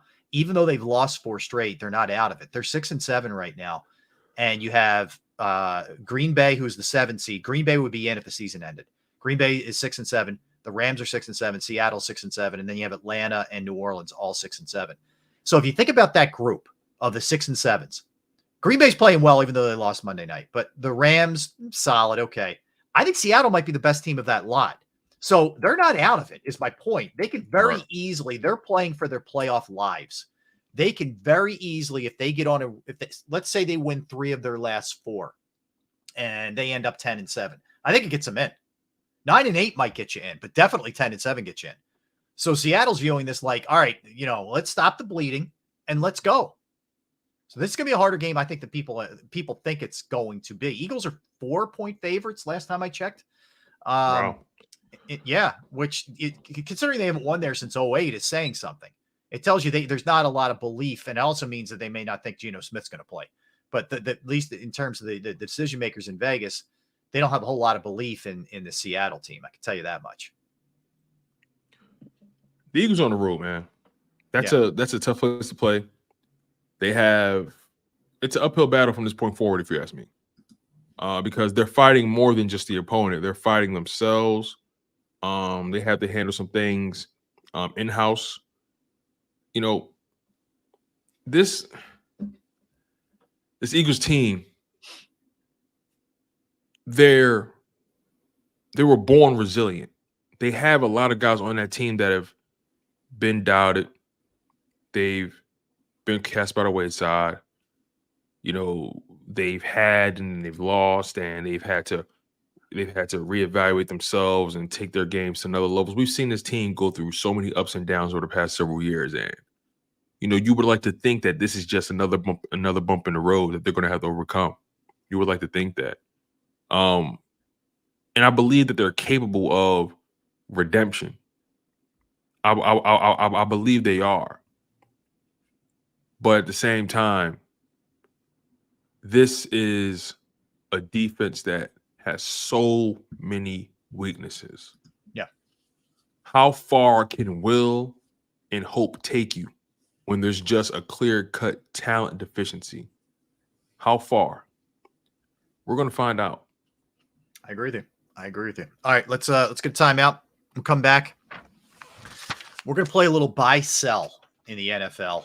We'll talk some Sixers who play tonight. Flyers lost in overtime. NFL segment. We're going to do our top 5 wide receiver power rankings. We'll give you an update on Bill Belichick. So a lot to dive into the rest of the way, that's for sure. Don't go anywhere. Tone DeShields, Rob Ellis, Sports Take, JAKIB Sports YouTube Network. Let's talk about Pro Action Restoration. Yes, if you have a home, you have a business, and you've experienced the pain, the inconvenience of water, fire, smoke, mold damage to your property or a building that you own, they're the people you reach out to. Pro Action Restoration is on call 24 hours, 7 days a week to assist. I personally have gone through it. I'm in the midst of it right now with the water damage that I had, and they have been awesome. In fact, the crew's going to be back out here on Friday, laying some more drywall and working on the ceiling where damage came from water from above. They are licensed, bonded, and fully insured. They've been serving the tri-state area for more than 2 decades. Pro Action Restoration will work in conjunction with your insurance company. So again, it could be water, fire, smoke damage, mold remediation, you name it, they can handle it. Give them a call, 610-623-3760, 610-623-3760, or online at proactionrestoration.com. That's proactionrestoration.com.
Any professional sports coach will tell you there's no substitution for preparation. At Malamut & Associates, that is a tenet by which we live. We prepare from day one for victory. Anything less is not acceptable. Go passionately. Go fearlessly. Go confidently. Go Birds! Go confidently towards your goals with First Trust, Philly's hometown bank for nearly 90 years, and the official bank of the Philadelphia Eagles. We're focused on getting you over the goal line. So go with conviction, go with trust, Go Birds! and go forward with us by your side. First Trust Bank, the official bank of Philadelphia dreams. Oh, and go Birds. Underdog Fantasy has a way for you to play alongside your favorite football team all season long with their fantasy pick'em game. You pick between 2 to 5 players, select whether they'll go higher or lower on one of their stats, then do what you usually do on a Sunday, watch the games. You can win up to 20 times your money in a single game by going 5 for 5. It's a fantasy game, and the Sports Betting Show wants you to get involved. Go to UnderdogFantasy.com. When you sign up, use the promo code WIN, and Underdog will double your first deposit up to $100. That's UnderdogFantasy.com. Use the promo code WIN.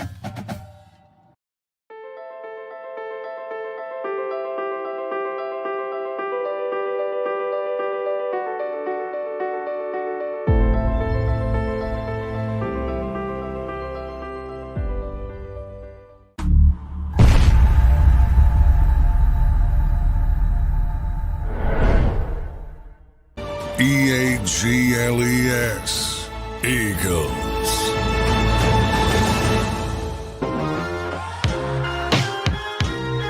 Back hanging out with you on this Wednesday. We are Sports Take, JAKIB Sports YouTube Network. Tone and Rob.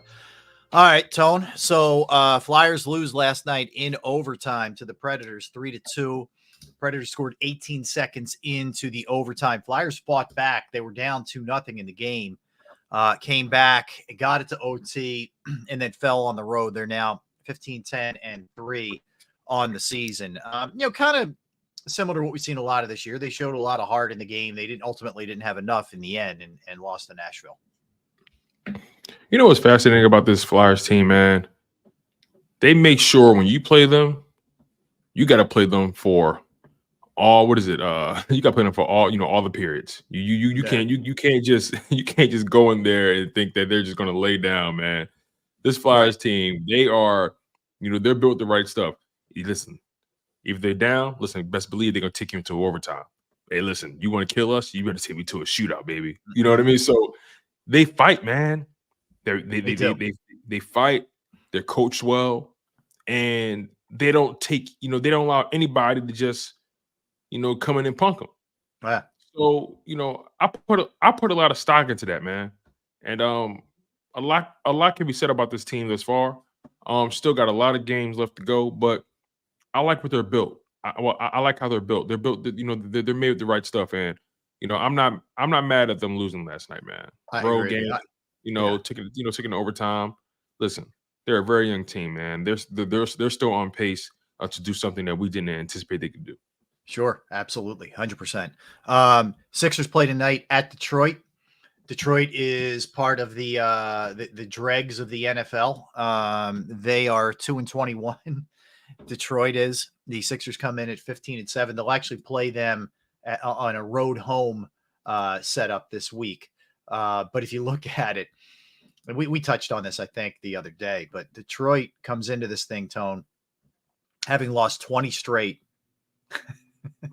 They're 2-21, as I mentioned. They are 1-11 at home, 1-10 on the road. That is. I mean, they have the worst record in the NBA. The only team there's San Antonio, who's 3-19, who's lost 17 straight. Then there's Detroit, who's 2-21, who have lost 20 straight. I mean, these should be cakewalks for the Sixers, where Embiid doesn't even have to play in the fourth quarter. Look, man, I'll put it to you this way: those tickets in Detroit, they're $14 a pop. So let's exactly, man. The lowest tickets are as low as $14 right now, man. So look, man, the Detroit Pistons, it sucks. I hate when Detroit's bad like this, man. It's been too long. I want Detroit to be good. I want them to be relevant. And then with the Spurs, man, that's just Is it about time for Pop to just pack Yes. it in there? Yes, it is. He's more worried about lecturing the fans on how to react to road players than he is maybe about correcting how his team's playing. I think I'm so tired of him. I'm so tired of him and Belichick. Just please go away, please. Yeah, and I got a lot of respect for Pop, man, what he's done in his league, but I think it's time Pop just hangs it up, man. Yeah. I think ownership needs to really sit him down and say, look, Pop, we want you a part of the organization. We care about your input, but you can't coach this team anymore. They're getting progressively worse. It's just, I don't know how else to describe what's going on with the San Antonio Spurs. I mean, let's really, and I know this isn't a San Antonio show, but you know, it's mind-boggling to me, right? Let's kind of put this thing in perspective a little bit. With the NBA right now, look at just look at this, right? So right now, what are they? They're 3-19, right? So yeah, the Spurs. Yeah, 3-19. Last year they were 22-60, worst team in the Western Conference, worst team, worst record. Yep. In the 2021 season, they were 34-48. Then in the 2020 season, year. Yeah. Yeah, in the 2020 season, they were 33-39. Then in 2019, they were 32-39. Yep. Yeah, it's been a while. Like Duncan's not walking through that door. Right, 2018 season, 48-34. That's the best season they've had. They haven't had a season above 500 since 2018. Yeah. 5 years. And they still, did they make the playoffs that year? Yeah, they made the playoffs that year. So they haven't made the playoffs since 2018. Haven't had a record over 500 since 2018. I don't know how else to put it, man. Yeah, I know. And the problem you have is, like, if you're them, the organization, I mean, like, the guy won so many championships. He's so entrenched. I think he's also, I know RC Buford, I think, is the GM, but he has, like, say on personnel too. I mean, it's like you look like a bad guy pushing the guy out, but I think people understand. If you listen, we can do it. My thing is, look, Pop, we can do it with class. Either we can do it with class or we can kick your ass. Which one you want? Yeah. You know? Yeah, I think right. And there's no doubt that they would give him, hey, why don't we just do hey, it's time for a new voice. I'm ready to move on. There's nothing much else I can accomplish here. You know, bye-bye. We can do all that good stuff. We'll elevate you so it looks like a promotion or something. Yeah, or we'll give you some. Yeah, you're gonna have a role in the front office. We can make this thing look real good, man. Yeah. Don't make it ugly. Yeah. Don't make it ugly. But I don't know, man. He's a very stubborn guy. You know, he is some dudes will tell you, like, they're gonna have to drag me out of here. Whether it's that kind, like, coaching or broadcasting jobs or others. You know, some people don't, you know, they're have to be forced out. I don't know. I'm with you. I don't think their fan base would put up any kind of fight if they dragged them out of there. Yeah. I think their fan base would be perfectly content. They'd be like, okay, about time. Like, well, and the other thing that meantime, you have those other organizations, like Detroit hasn't been good in a while since Larry Brown won it with Rasheed Wallace and that crew. That's been a long time. And then even before that, it was the Bad Boys, which was, you know, like late 80s, early 90s.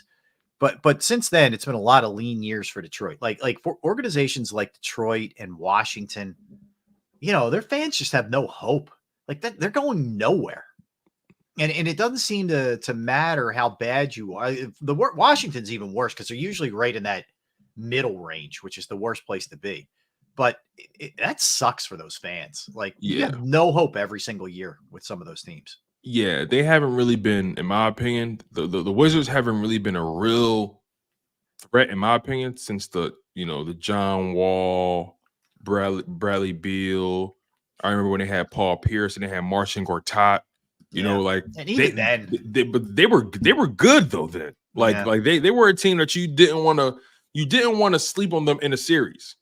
Me personally, that's my favorite Washington group. John Wall, Bradley Beal, Kelly Oubre, Paul Pierce. Martian Gortat. Who else they had in that? On that roster. Man, I just really enjoyed watching those guys play at that level, man. So, man, these bottom feeder organizations, it gets to a point where you question if ownership is really committed to winning, if all they care about maybe it's their bottom line. Who knows? Yeah, I hear you. But anyway, so it should be all signs point to a good rest of the week. I mean, you played Washington, who stunk on Monday. You get 2 straight against Detroit here. This should be a no sweat 3-0, not high stress, not high leverage kind of week. If you're the Sixers. So yeah, I mean, and also, I mean, your team name is the Wizards. I mean, you should just stay the Bullets. Yeah, that was too politically incorrect for some to be the Bullets. But yes, I hear you. How about? Well, I was thinking about this. So the name of the team that the Flyers played last night was the Predators. So we're okay with Predators. We're not okay with Bullets. All right, I got it. Cool. We're good with Predators. Think about that. Oh my God. Like, anyway. Well, as a matter of fact, let's hang out here for a second. What do you think? I mean, obviously, we got rid of the Redskins name, right? But okay, we mentioned Predators. Yeah. We mentioned Bullets. What do you think has been some of the most politically incorrect team names that you can remember in history, or a team name that just like sucks, has no fear factor to it whatsoever? Just bad team names. Well, okay, so this is not an offensive name, but am I really afraid of the Magic? Yeah, I don't know. It's just, and I get it. It's a Disney thing, and whatever. But that makes you feel good. I'm happy. Oh, it's Magic. I'm not afraid of the Magic, right? So the Magic would be one of them. I think the NFL got it right. The NFL has good team names, right? Yeah. Even the Cardinals sounds good. But when let's look at this. All right, let me think about it. First of all, the Cleveland Browns. Brown. Yeah, what is that? Terrible. That's terrible. It was named after the owner, the Browns, who own them. But it's a terrible team name. Or the Pelicans. Yeah, that's pretty weak. What are we doing here? Yeah, that's like a happy bird. It's like it's not an intimidator. Right. Like Sacramento Kings. I like that. Kings is good. The Trailblazers, I like that. You know what I mean? Believe it or not, I like the Jazz. Yeah, well, the Jazz were in New Orleans, where there is legit jazz. There's no jazz in Utah, but there is jazz. That's the only disconnect, right? I like Warriors. Obviously, that goes way back. I like Grizzlies. I like the Phoenix Suns. That works for where I they're like that too. I like that too. NHL. Let's see. The Maple Leaves. What is that? Well, that's the Canadian. That's their symbol. The Maple. I know, but really, the Maple Leaves. I'm trying to think. I ain't gonna lie. I love the Seattle Kraken. I love that. Yeah, that's a good name. They did. They got that right. That's Golden good. Knights. Golden Knights is a pretty cool name for Vegas. I'm thinking some of the newer teams. Okay. Anaheim Ducks. Again, it's cute, but Anaheim it's like Ducks. I'm not intimidated. A by penguin. A duck. The Penguins. Okay, it's cute. Yeah. They play in the snow. You know what I mean? No, you had me cracking up when you said the Predators, man. That's hilarious. Bullets are too much, but we're good with Predators. Great. Okay. The Minnesota Wild. That's funny. Yeah. Oh man. The game in Brazil has been approved. So oh man, are they playing in Rio? They're playing in, I'm going to butcher this. Sao Paulo, Brazil was chosen over Madrid, but Madrid could get a game in 2025 because they're going to expand to 8 international games. So, yeah. So You're looking at, is that how you say it? Sao Paulo, Brazil? I would imagine so. I would imagine, yeah. All right. So that's where it is. That's where it is next year. I'm trying to see if there's anything else. All right, so the Eagles could be a candidate to be one of the teams to play that game because they have an extra home game right now for the 2024 season. So we'll be doing Sports Take from Brazil next year. Yeah. All right. So that's a good one. We haven't done buy sell in a while. Buy sell. Yeah. So I want to do this as relates to the NFL. And I'm going to throw a team at you. You tell me if you're buying or selling that stock. Okay, based off of what you've seen of late. Okay, Chiefs. Chiefs. Like, in other words, do you feel like this is Patrick Mahomes and Andy Reid? They're going to turn this thing around. Or you're seeing that Super Bowl hangover here. You're seeing Andy push the limit here with Mahomes not having weapons, and it's biting them. Where do you fall on that one? This next 4-game stretch is going to tell me a lot. They have the Patriots, Raiders, Bengals, and Chargers. Yeah. But on this season, be able to get going with that. It's so hard for me to sell the Chiefs when you have Andy Reid and Patrick Mahomes. And once you get in the playoffs, anything can happen, right? Right. It's so hard for me to sell that team. I'm still buying the Chiefs. I'm still buying them because of who the quarterback is and who the head coach is. I'm still buying them. So I'm not going to jump ship on them just yet. All right. But best believe though, I'm counting my chips to find out how much they're worth. So no, I mean, look, I'm buying. I don't think they win the Super Bowl, but they're not dead. I think the way it ended last week, as much as they whined, I know they walked it back, but I think you're going to see a very fired up team, and they've lost 2 straight, right? They lost, or no, I'm sorry, they've lost 2 of 3. They lost to the Eagles, and they lost that game last week. They've lost 2 of 3. I think they come out. I think they come out firing this week. No, they lost 2. No, they lost 2 straight. They lost 3 or 4.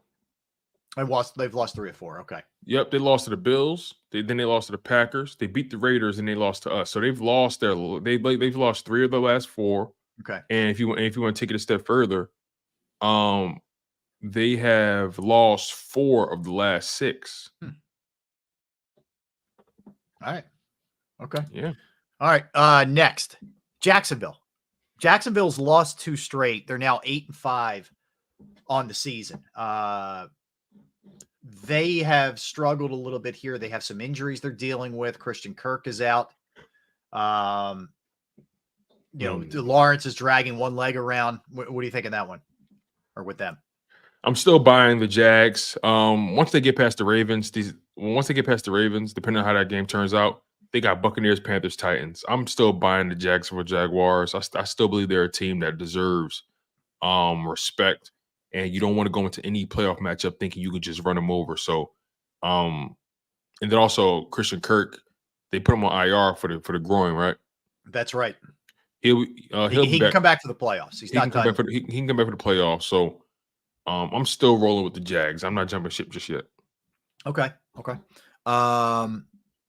I'll stay in the AFC. Bengals. Now it's Jake Browning, but there's still a lot of talent and a lot of fight in that team. But it's still Jake Browning. Buying or selling? I'm selling the Bengals. I understand they're on the 2-game winning streak with him. They lost. The Bengals, they beat the Jags, they beat the Colts, they lost to the Steelers. Yeah, they've lost. I'm sorry, they've won. Because he came in the Ravens game, so they lost that game with him. That's true. Then they lost the Steelers. And they beat Jags and Colts. Yeah, I'm selling them, man. They're doing their best, but I don't buy that it's sustainable. Now, granted, back-to-back weeks they put up 34 points, so they've clearly figured something out with them. But I don't know. I'm not completely sold on that quarterback. We saw Josh Dobbs have 2 strong outings, and all of a sudden, kind of just teams started to catch up with it a little bit. I think teams will eventually catch up with Browning, and I just don't believe it. They have Vikings, Steelers, Chiefs, Browns. That's a very fascinating stretch. Chiefs and Browns, the end of your season, it's going to be really tough. Yeah. I'm not buying them at all right now. I'm buying them. I think they may lose both or one of those last 2, but I think they win their next 2. Hits of the 9, then they're dangerous. 9 can get you in. I think they're in. I do. I think they get in. I'm going to buy them. I'm going to buy the Bengals. Okay. Lions are, it's gotten kind of interesting there with them. I'm selling the Lions. Yeah. As fun of a watch they are, You barely got past the Bears the first time. They finally, they finally, got their comeuppance, in the second matchup. You lose to the Packers. Then that embarrassing loss to the Ravens still stands out to me. Then you lose to the Seahawks 37-31. Whenever you face the legitimate contender, you haven't really been able to really do much with it. You stole that game in week 1 against the Chiefs, 21-20. Granted, they were missing Kelsey and Chris Jones, and you barely got by them. So, and it's week 1, so anything can happen. This final 4-game stretch is going to be tough for them. They have Broncos, Vikings, Cowboys, Vikings. So I think that's a tough stretch, in my humble opinion. You got 2 divisional matchups, and you got 2 teams who are arguably 2 of the hottest teams in football right now. Even though the Broncos, even though they did, I believe they lost what? I mean, let's be honest. And they're 1, 2, 3, 4, 5, 6, 7. They've won 6 of their last 7 games. So I'm still rolling with the Broncos in that. So I'm selling the Detroit Lions. I think Jared Goff is starting to hit a wall. He's turning the ball over at an alarming rate right now. So yeah, I'm selling the Lions. Okay. I think that I'm selling too. I think they'll still make the playoffs, but I'm selling because I think they could lose 3 of their next 4. They could lose that Denver game. That's a Saturday night game. Yep, and they can split with the Vikings and lose to the Cowboys. Yeah. Correct. I mean, that's very well could be their fate. If that's the case, they're what, 10-7? They end up 10-7. So yeah, it's not out of the question. Again, I think they're in because I think they're still going to win that division, but I'm selling them. All right, Packers did have the tough loss to the Giants this past week. Felt like they were building some momentum, and then it kind of came back down a little bit there. They're a very young team. I think they're the youngest team in the NFL. They built up some momentum beating the Chargers, Lions, Chiefs. Those are some pretty solid victories. They lose to the Giants. Next up, they have Buccaneers, Panthers, Vikings, Bears, all games that are very winnable for them. Could they win out? Possibly. I don't think they have the mettle to win out, though, because they're such a young team and still trying to figure out their voice. So do I think they make the playoffs? Yes. But that's as far as it goes with me. So I'm going to say I'm buying them to that degree. Okay. I'm buying them to that degree. They make the playoffs, but nothing beyond that. I'm buying them as a playoff team too. I'm buying them. I think last week was a hiccup. I'm buying them. I think they're on the right path. I think they have the right quarterback. I think he and LaFleur are starting to connect on a level. It took a little while. It's going to when a guy's in his first year. But I think the future's bright there in Green Bay because they're very young at the receiver spot. So I think they're I think they get in. I think they're the 7th seed. I'm going to say it right now. I think they're the 7th seed. Yeah, I'm rolling with that. All right, let's go Seahawks. This one's interesting because they, obviously a big part of this could be what happens this week against the Eagles, but they've lost 4 straight. They're 6-7. Geno's health is up in the air. Metcalf is 1 personal foul away from who knows what. I mean, he and Draymond Green might want to go to the same anger issue place. But what do you think in this one? But he's also killed the Eagles. So I'm selling the Seahawks. Okay. The fact of the matter is, they've lost 5 of the last 6. They lost to the Ravens, lost to the Rams, Niners, Cowboys, and Niners again. Losing 5 of your last 6 and then thinking it's just going to automatically change against the Philadelphia Eagles. Granted, a team that's struggling themselves, but to think they're just going to just run the table, to improve their playoff chances, I find it hard to believe. I actually think the Seahawks don't make the playoffs. So, and I also think they're going to lose on Monday night because the Philadelphia Eagles have to win that game. And granted, the Seahawks have to win that game too, and they're fighting for their playoff lives. I just think the nail will be put in the coffin on Monday night. I'm not buying them. I'm selling the Seahawks. Yeah, I'm selling. Even I would sell them even if Geno was playing. I'm selling. I think, we'll get into this later. I feel good about the Eagles this week in terms of bouncing back, but I just don't believe in them overall. I think the trend that you're seeing now is more reflective of who they are than what they had done earlier in the year. So I'm selling them. Vikings. Now, we'll get into this in a minute. Nick Mullins is now the quarterback for Minnesota. Buying or selling them? I'm selling the Vikings. The Josh Dobbs magic has worn off. Nick Mullins is not a good quarterback whatsoever. They beat the Raiders 3-0. I mean, come on. So, I'm completely off the Vikings thing. They got Bengals, Lions, Packers, Lions. They can very well lose all 4 of those games. It's possible. It's possible. Just how it's possible for the Lions to split with the Vikings. Like, all this stuff is very up in the air with these teams at this level. So, they can very well lose out. It's really possible. They can really end the season 7-10. Mm-hmm. So I'm selling the Vikings. I don't think they make the playoffs. As a matter of fact, I think the playoffs teams, I think the 6th and 7th seed in the NFC are going to be the Packers and the Rams. You think the Rams get in? Really? I don't think the Rams get in. The Rams got the Commanders, Saints, Giants, and they got the 49ers to end the season. I think they can beat. I think they can at least go 3-4 in the final stretch and end the season 9-8. Yeah. Yeah, I part of it is I really don't like the likes of the Falcons, the Saints. Right. So there's a lot of slop at the bottom.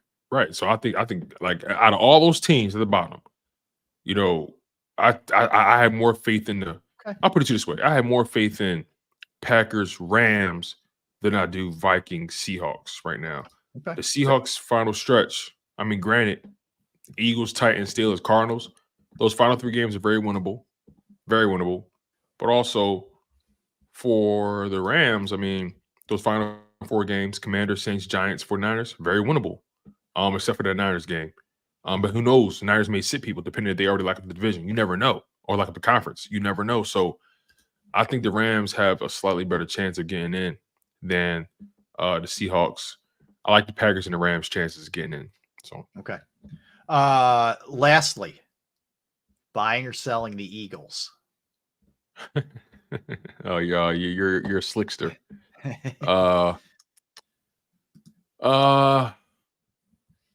I'm still buying the Eagles, man. Look, they're 10-3. Things are kind of struggling right now. If you ask me if I'm buying or selling that defense, then that'd be an easy sell. But look, man, they're 10-3. That's a yard sale if it's a defense now.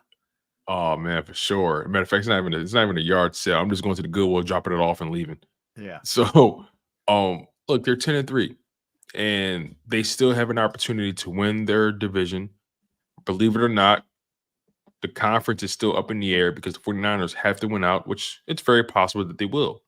But, it's still something that we have to monitor. The Eagles, after this final 4-game stretch, is very winnable for them. Very winnable. So if they just went out, and look, man, the chips fall where they may. And once you get into the playoffs, again, anything can happen. Matchups matter. And it's all about who brings their A game that Sunday or that Saturday. So I'm still buying the Philadelphia Eagles at 10-3 right now. I'm buying them. I'm not giving up on this team. Yeah, I'm not.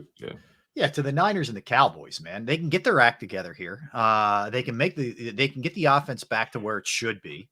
And they can do enough to survive defensively. We've seen teams do it. We saw the Chiefs do it last year. So right. I'm 100% buying the Eagles. I'd have to see a lot. I'd have to see the last 4 games would have to look really bad for me to sell on them. And I don't anticipate that being the case. All right, let's come back and we'll dive into our NFL segment when we return. That will include our top 5 wide receiver power rankings. We'll do all of that when we get back. Don't go anywhere. That's Tone. I'm Rob. We're Sports Take. I want to tell you about Flynn Tree Services. They are an experienced, licensed, and insured Pennsylvania tree services company that will trim or remove any unwanted trees off of your property. They offer cost-effective solutions to any tree problem that you may face. And if you have any types of issues with your trees or on your property, there's a quick phone call away, and they are experts at trimming all types of trees. And they serve southeastern Pennsylvania, South Jersey, and northern Delaware. You could go to their Facebook or Instagram page for more information or a sampling of their work. Give Flynn Tree Services a call, 610-850-2848, 610-850-2848, or online at flynntreeservices.com. That's flynntreeservices.com. Go to get your game on. Go for the beers. Go for the cheers. Go for the hit and the hits. Go for the stakes and the stakes. Go to get your parlay on. Go to get your party on. Go for the scene. Go for the screens. Go for the gallery. Go for the win. Go to Ocean. Visit theoceanac.com to plan your visit. At Pond Lehocky, we've recovered billions of dollars for our clients, and we're confident we can do the same for you. With over 250 years of combined courtroom experience, we've helped over 100,000 injured clients obtain some of the largest settlements in Pennsylvania. One conversation is all it takes to help you and your family get back on track. If you've been injured in an accident, give Pond Lehocky a call. They're carving them up and good play calling along the way. First and goal at the 6.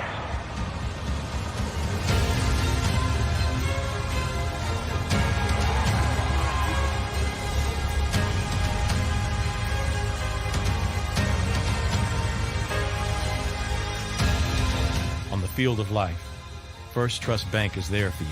Champions on 3. 1, 2, 3. Because Philadelphia dreams deserve a Philadelphia bank.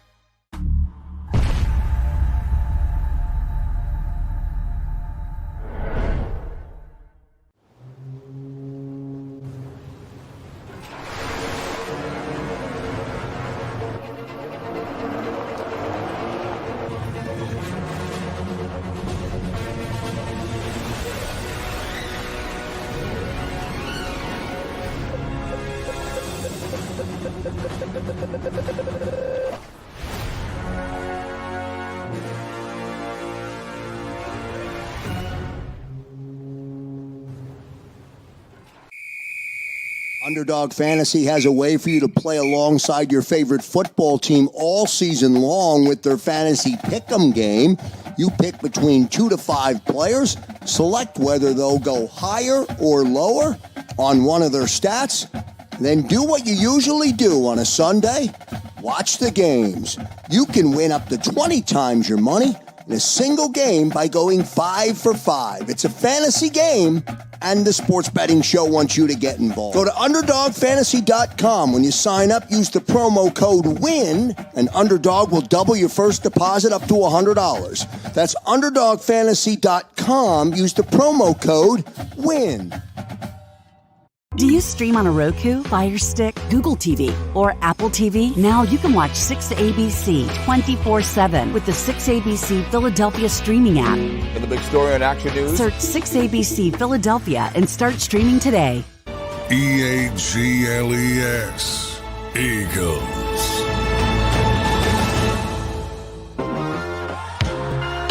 We're back. Thanks for hanging out with us. We appreciate it. Sports Take, JAKIB Sports YouTube Network. All right, Tone, let's set our sights on the NFL. So Tom Curran, who we've had on the show before, who is a reporter for NBC Sports Boston, is sticking to his guns. He told us the same thing. I mean, I asked him point blank about Bill Belichick's future, and he said, and this was early in this, when the Eagles played them week 1. This is how long ago this was that he said this. Yeah, this was a while ago, before the season started, right? He said, look, he thinks it's very much, at that point, it was very much up in the air whether Belichick would be back. When people heard that, they kind of scoffed at it. But as the season's gone on and they've had such a miserable season, there is a real deep belief now that this could be it for him there. So Curran is digging in on this. He said he thinks he'll absolutely be gone at the end of the season. He said the decision was made to fire Belichick, or move on from Belichick, not fire. To move on from Belichick after week 10. They lost to the Colts that week, and that game, I believe, was in Frankfurt, Germany. I have to go back and look. But according to Curran, the way he thinks it's going to shake out is it'll be a trade. We've seen coaches get traded before. I think the biggest one was probably Gruden. But we've seen it before, nonetheless. So that's the way he thinks it's going to play out. Sean Payton as well, right? Wasn't that a trade too, Sean Payton? Sean Payton from New Orleans, because, yeah, he remember he retired for a year, but he still was under contract. And they had to trade. The Broncos had to trade to get him. So yes, that's correct. So it's happened in the NFL before. That would seem to make sense, because that way it's sort of like the Popovich thing we were talking about. You're not firing him necessarily. Both sides are agreeing to move on, because Belichick just signed a contract extension. So I think he would probably have the right to block anything. But Curran, who seems to be pretty plugged in there, swears up and down that that's the way this is going. Is Curran the lone wolf out there in that area that's saying he's done? Because I mean, I think that's the key for me. Like, is Curran is he standing on a hill alone, or is this kind of like something that people have just grown to believe all across the board? I don't know. I haven't really. I don't know if there are others. I mean, there's been whispers, but I don't know that anybody's put their name behind it the way Curran has. Like, I'll give Curran this: right or wrong, he's out there with it. You know, there's no hiding it. So I don't know, to answer your question. Yeah, we ran through this a little bit. The candidates would be the Chargers, right? I'm just trying to think of where else he would want to go. I mean, he would have some other options. Yeah, I'm trying to think of a situation that would fit him, or a team that's willing to make that move. He grew up outside of DC, in like the Annapolis area. I think that's going to be Bieniemy, but if it's not Bieniemy, would he consider that? Do you think the Raiders would think about it? Raiders might get involved. Yeah, Raiders might get involved with him. Tampa's not that appealing from a team standpoint. Yeah, that's open. I think he needs to go somewhere that has offense, so he ain't got to worry about him when he gets there. Yeah, he'll have a quarterback if he goes to the Chargers, and I'm sure. I'm just thinking if there's anywhere else.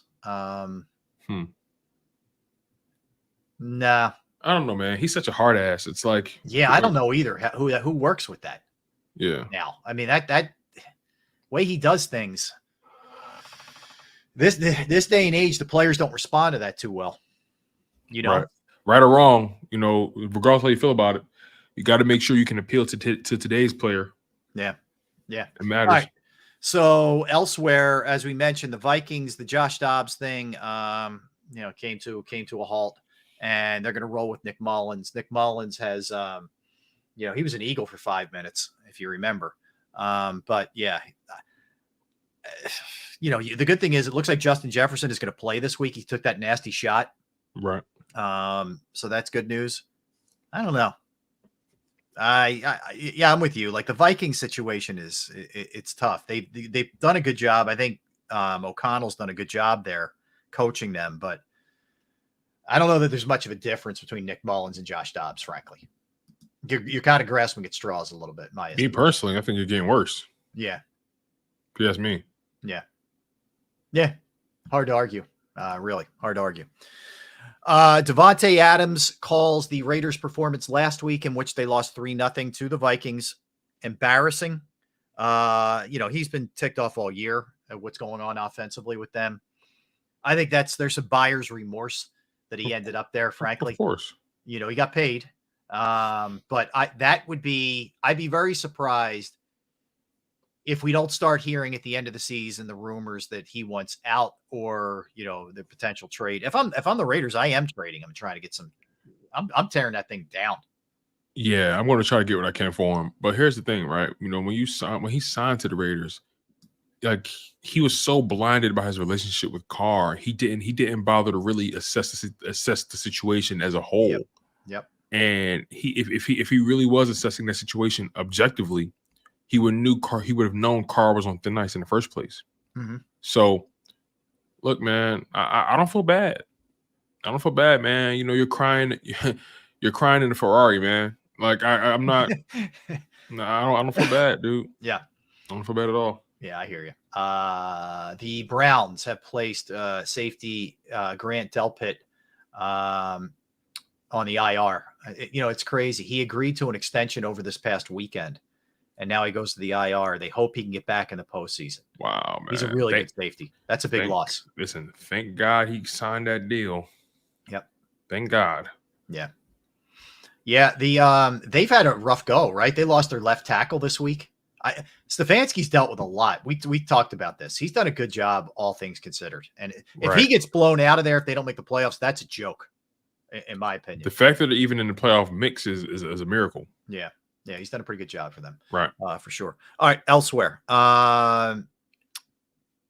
This one, Tone, we've talked about it a good amount, and I'm not going to get into all the details of this, but Matt Araiza, the punter, the guy who the Bills drafted in the 6th round, not last year, but the year before, there were rape allegations. So he was found not guilty of rape. There was a civil suit that has been dropped. He's been dismissed from a lawsuit related to the rape allegation. His name has essentially been cleared from wrongdoing in this thing. And look, the whole story is a mess. It's ugly. There's a lot of ugly parts to it. Okay. But my only point in bringing this up is I'm surprised, considering some of the track records of others, that this guy, unless he's just suddenly forgotten how to punt, hasn't gotten an opportunity. I'm surprised by that, frankly. Yeah, it's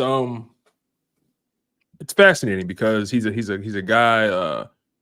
He's been found not guilty in criminal court. He's been found not guilty in civil court. So what's the issue now? And we spoke about this offline. Maybe teams look at it as, look, he's a punter. Yeah, I'm not going out on a limb for a punter. I don't need this headache for a punter. I'll tolerate a quarterback or an edge rusher or whatever, or a corner, any other position maybe. But I'm just not going out, right or wrong. I'm not going out on a limb for a punter. Yeah, you know. I agree. And also at this point in the season, are any teams really looking for a punter? Maybe he'll have better luck going. I mean, maybe he'll have better luck in the offseason. I think teams are so much more focused on, the high value positions of their roster rather than just like I don't think any team is necessarily, because look, a bad team is not going to make a move for him. No. A good team so far, the Eagles aren't. Brandon Mann has been great for the Eagles. Yeah, he's been fine. Yeah, he's no contenders are so far displeased with their punter situation. So here's what I would say if I'm him. If he doesn't get an opportunity next year, that's probably over. Right? Yeah. In the offseason, it's probably over. That's when you're gonna assess everything and, hey, our punter wasn't good enough. Do you want to be the team that takes the first chance on him? Yeah, I don't know, but I feel like it's over if he doesn't get that. Yeah, his best shot is the offseason going into, preseason and training camp. That's his best shot. If he's not on the roster by week 1 of the 2024 NFL season, he might as well get his soccer career going. Yeah. All right. So we know this year the Super Bowl will be in Las Vegas. Adam Schefter's reporting that the owners will vote today to award Super Bowl 61 to Los Angeles. So that would end the 2026 into February of 2027. It would be at SoFi. Wasn't it just that SoFi? Not that long ago. Yeah. So a couple years ago, right? Yeah. Your next 3 are Vegas, New Orleans, Santa Clara, which is where the Niners play. And then after that, it would be LA. So that would be your next 4 if that gets approved. And that looks like it's going to get approved by them. So elsewhere, Antonio Pierce is still figuring out who his starter is going to be for tomorrow. Today's Wednesday, right? Yeah, tomorrow's game. Obviously, when you don't score a point, you're reevaluating things. Going through the process, it doesn't automatically mean the team is going back to Garoppolo, but it sort of feels like they're going to go back to Garoppolo. We'll see. These are real issues. Like your choices are O'Connell, Aiden O'Connell, Garoppolo, or Brian Hoyer. You know what's so crazy? Us talking about these bad teams who are literally trying to figure out who their quarterback's going to be, week in and week out. Yeah, puts things in perspective, for the Philadelphia Eagles, doesn't it? It does. It makes you grateful for, it's what do they call them? Like millionaire problems, or billionaire problems, or like or good problems, so to speak. Like, the Philadelphia Eagles, as turbulent as things have been the past couple weeks and as annoying as these problems are, they're the problems I'd rather be dealing with than the problems that the Raiders or the Vikings or the Patriots, big time, the Bears. You know what I mean? Panthers. Everything's relative, man. Everything in life. Everything is relative. Mm-hmm. Yeah, I agree. All right, elsewhere around the league, and there's, again, this is, you talk about some slop here, some slop teams, those quarterbacks that we just mentioned. But elsewhere, the Dolphins are still not sure whether or not Tyreek Hill is going to play this week. You remember he had the ankle injury. He came back into the game, but apparently he's pretty sore here. And they're trying to figure out exactly what they're going to do. So the Dolphins, who are very much vying, for that top spot in the AFC, what they have is the Jets at home. It might be that if you're going to do it, after that, they have Dallas, Baltimore, and Buffalo. This is the week to do it, right? Right. Yeah. Honestly, they need to take their risk this week. Mm-hmm. Losing that Titans game was damning. And if you drop the Jets game, that could send you down a downward spiral. And the Jets are, they're a little uppity right now. They came out beating the Texans. They got a little bit of confidence right now, man. And that defense, coupled with not having Tyreek Hill on the offensive side for the Dolphins, and we know how Tua relies on him, that could be a recipe for disaster. So, yeah. But still, if he can't, if I'm going to rest him, because again, you got to think about the long term. You're trying to make a playoff run. Yeah. If I'm going to rest him, it's going to be this week. I agree. It's going to be this week. Certainly, you're going to pick this over the other games. Those other games are much bigger steps up in class, Exactly. Justin Jefferson just told reporters prior to Vikings practice that he's playing Saturday. We have Saturday games this week, right? Oh, we do? Jeez. Oh, yeah. So the way the schedule, the game tomorrow is the Chargers at the Raiders. And then we have 3 games Saturday. Minnesota, Cincinnati is the early game. Pittsburgh and the Colts is the middle game. And the late game is Denver, Detroit. Really not bad games. They're not bad, those 3. I mean, they're okay. There's playoff interest pretty much from every team involved. Okay. Yeah. Yeah, I like that. That's terrible. It's all right. I ain't rolling. I'm rolling. Sunday games. Oof. Oh man. Okay, so I'll give you 3 that are good. Cowboys, Bills. I'm interested. That's 425. That's going to be really good. Ravens, Jaguars. I'm interested. That's going to be that's good. Sunday night. Yep, I'm down with that. And then Monday night is the Eagles and the Seahawks. Yeah. There's not a ton else. This is a fun weekend. Yeah, I'm looking through everything else. Yeah, I guess Tampa and Green Bay. You can make a case. There's playoff. That's going to be a good game. I think Tampa Green Bay is going to be a good game. Yeah, I think so. There. Yeah, huge implications. Tampa needs both of those. This is going to be fascinating, man. Some of these teams that are trying to get to the playoffs and they're all at the bottom, like 5, 6, 7. Yeah, they're all.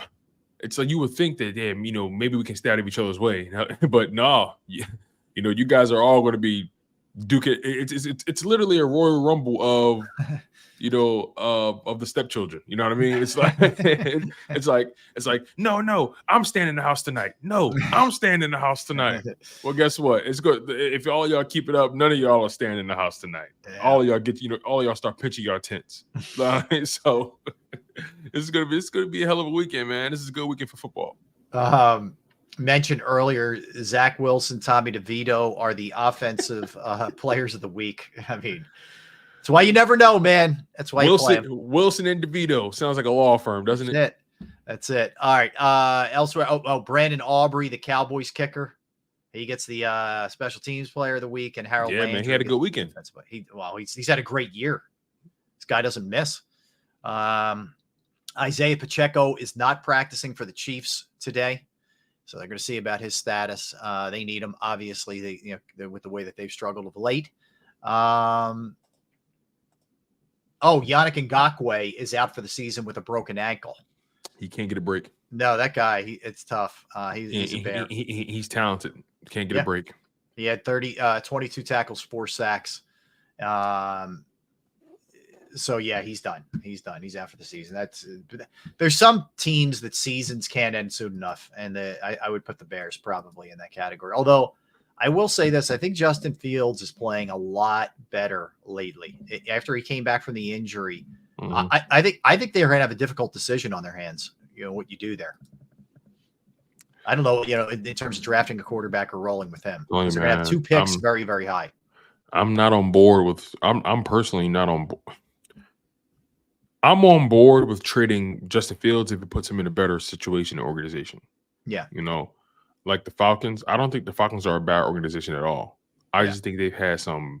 I just think maybe they made a couple bad decisions here and there. They've done a good job getting the defense back on track from a talent perspective. They got some talent on offense. I just think they need improved quarterback play. Yeah. I really believe that. So I'm all for putting Justin Fields in a better situation, but at the same time, like, I don't believe in the Chicago Bears philosophy right now. You're going to just trade a quarterback just to draft another quarterback and put him in the same situation. So if I'm looking at it from the player perspective, hey, listen, man, get Justin Fields in the first plane to Atlanta, or Pittsburgh, but that's not going to happen, obviously. Yeah. From the team perspective, Chicago, stick it out with Justin Fields. I'm telling you, I feel like I like him, man. I like him. I don't know, man. And I know saying that, people look at me like, well, what are you seeing? It's like, I don't know, man. This is I feel like it's something there, and I'm going out on a limb here, but I just feel like he doesn't have a consistent offensive line. The defense stinks. Like, what can he do with that? Yeah. Yeah, I hear you. All right, let's dive into our top 5 power rankings for receiver, because it's changed a little bit over the last couple of weeks. Yeah. I can go first if you want. Yeah, go ahead, Tom. Yeah, kick it off. So my top 5 wide receiver power rankings. Number 5, I got Mike Evans. Mike Evans has just been killing it lately, man. I'm a big Mike Evans guy. 10th straight season with over 1,000 yards. Love everything about his game. Me too. Number 4, I got AJ Brown. Although from a numbers perspective, these past 2 weeks he's put up decent numbers. Over the past 4 weeks, though, it hasn't necessarily, over the past 4 weeks, he hasn't really been consistent. That Chiefs and Bills game numbers weren't really anything to write home about. Over the past 2 games, decent numbers, but you're not winning. So it's kind of like flip-flop, right? No good, nothing, not stellar numbers, but you're winning the games, but then you put up decent numbers, but you're losing the game. So I kind of feel like he's going cold since the bye week. But I think he's going to get back on track. But I have him at 4. Number 3, I have CeeDee Lamb. CeeDee Lamb is just on the tear right now. He seems like he's really found his rhythm with Dak Prescott, especially in the number 1 role. I've just been really impressed with what CeeDee Lamb's been doing. Keenan Allen, number 2. Keenan Allen, man, even though they're in a rough situation, he's unguardable. Like, he's been healthy this year for the most part. And when he's healthy, Keenan Allen is arguably a top 5 receiver in his league when he's healthy. I love everything about Keenan Allen's game besides the catch radius, how he's able to make a bad throw, look like a good one. I think he leads the league in receptions and targets right now as well. And then Tyreek Hill, number 1 right now, leading the league in yards, all that kind of stuff. An MVP candidate. We're going to find out just how valuable he is if he doesn't play this Sunday or Saturday, I think, against the Jets. Nice. So, yeah, that's my list. Number 1, Tyreek Hill. Number 2, Keenan Allen. Number 3, CeeDee Lamb. Number 4, AJ Brown. Number 5, Mike Evans. All right, we're in the neighborhood of each other here.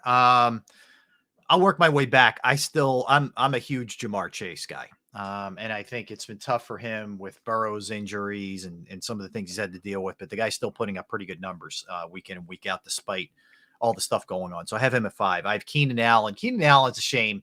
He just gets lost in that Chargers mess every single year. Guy just shows up every single year, every week. Is really good. I have AJ Brown at 3. I have CeeDee Lamb at 2, and I have Tyreek Hill at 1. So let me work back to. So Mike Evans and Jamar Chase is where we differ. Gotcha. That's where we differ, and I love Mike Evans. He's and I love Chase. I mean, it's kind of like pick your flavor of ice cream, right? Do you like mint chocolate chip? Do you like cookies and cream, vanilla bean? Pick your flavor.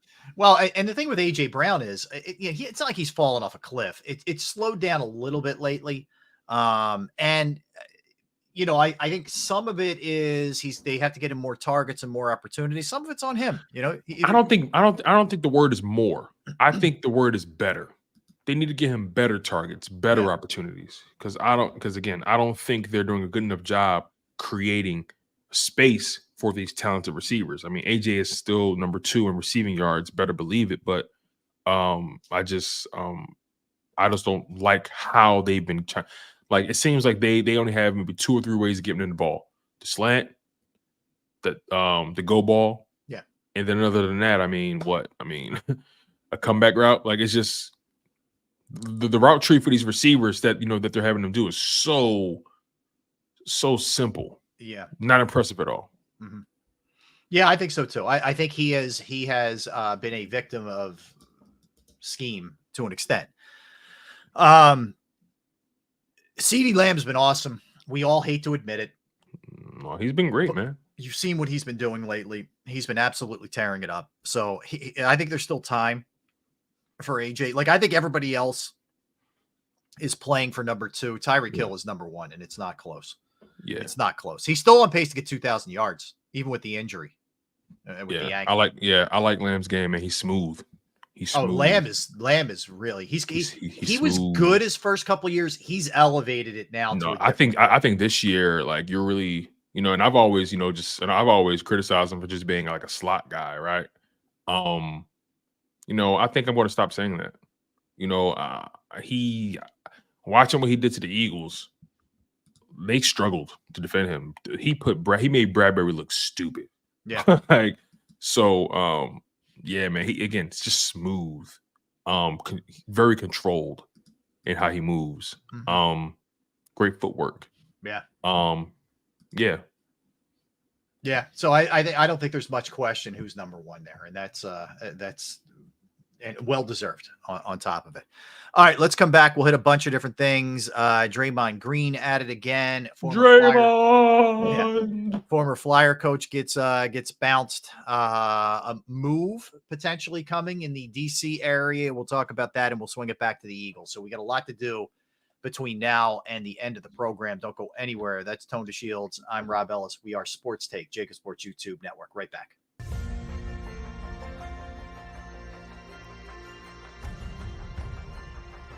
I remember getting my heart broken when they lost the Super Bowl in 2004. We're big Eagles fans. We moved to South Philly because of the Eagles. When they won, we went straight to Broad Street, and everybody was going nuts over there, and it was just a memory that you'll never forget.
Any professional sports coach will tell you there's no substitution for preparation. At Malamut & Associates, that is a tenet by which we live.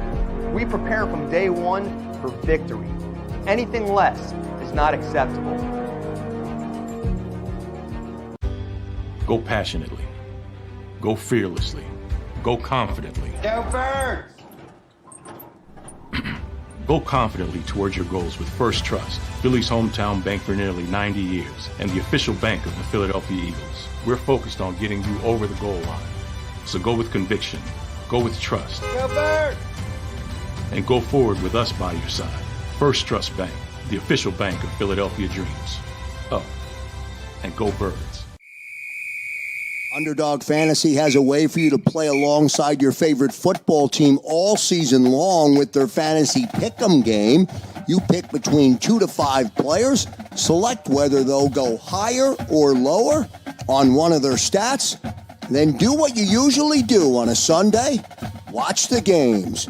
You can win up to 20 times your money in a single game by going 5 for 5. It's a fantasy game, and the Sports Betting Show wants you to get involved. Go to UnderdogFantasy.com. When you sign up, use the promo code WIN, and Underdog will double your first deposit up to $100. That's UnderdogFantasy.com. Use the promo code WIN.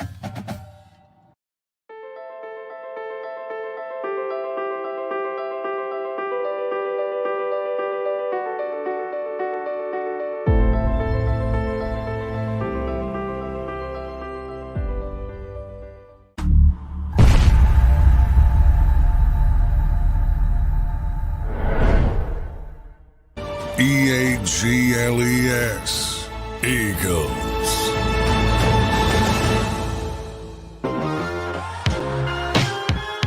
We're back, Tone. Rob, hanging out with you Wednesday, looking ahead to the Eagles and the Seahawks, which we will we'll touch base on again on that in a second, Tone. But let's hit a couple things around the world of sports here. Draymond Green got ejected again last night. He flailed back and sort of struck Yusuf Nurkic in their game last night. It was his third ejection just this season. And he's got a long history of ejections, whether it was arguing officials or, for improper contact, whatever you want to call it. It's getting to the point where you got to start asking yourself, like, how much longer can you keep going with this? Now, he's claiming he was trying to sell a foul, but he also admitted, he apologized, which he rarely ever does. So I think he knows he's in some trouble. What do you think happens here with him? The league does what they normally do. They're going to fine him. He's going to miss the next game, and they're going to go on with their lives, man. This is who he is. This is on brand. And I actually like Draymond Green. But he just always finds himself in these precarious situations, and kind of similar to a DK Metcalf. They always find themselves in these situations. The league is going to follow their protocol. No one died. No one really got hurt. They're going to fine him. He's going to miss a game, suspend him for a game or two, and it's going to be what it's going to be, man. That's exactly what it is. You got guys in the league that are enforcers who make it a point that you feel them, and I'm not mad at it, man. Especially where the game is gone. Everyone's afraid to get a little physical. Nothing's going to happen, except for the customary suspension and fine and so on and so forth. Yeah. See, I think he's obviously the kind of guy, if he's on your team, you like him. And if he's not, you can't stand him. Exactly right. He's definitely that guy. But I think that where he has shown, obviously he's won a lot in the NBA. He's won a lot of rings in the NBA. Yeah. And he's been a huge He's been perfect for that team. Yeah. Because let's be honest, Steph, outside of their skill, Steph Curry and Clay ain't intimidating nobody. No, I agree. But I do think he's gotten out of control now. I do. I think there has to be I'm willing to agree with that. Yeah, for sure. Yeah, more than just the obligatory here. We're going to fine you $50,000 and you're going to sit for 2 games. Like I think Adam Silver's got to realize that he's got to do something, maybe to send him a message or the organization a message saying, like, you have got to try to rein him in a little bit here, or else he's going to really hurt somebody or himself or whatever. So I think this time it'll be a little bit more stiff, and I think he knows that, and that's why he's trying to get in front of it. But we'll see how that shakes out. Craig Berube, former Flyer player and former Flyer coach, who won a cup in 2019, was fired in St. Louis. They are 13-14-1 this season. I'll tell you, of any sport, the NHL coaches have the shortest shelf life of any sport. I don't understand it. Why do you think that is? I don't know, man, but these guys get whacked really quick. And you generally, to last 5 years in that league with one team is an accomplishment in and of itself. Who's the longest tenured head coach right now in the NHL? Oh, I'm trying to look at some of these teams. I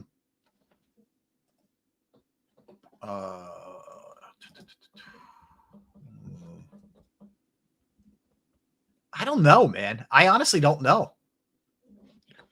Yeah, I don't know who the longest tenure coach is in the NHL now. Berube I bet you Berube was right up there. I'm checking right now. Let me see if I can find it.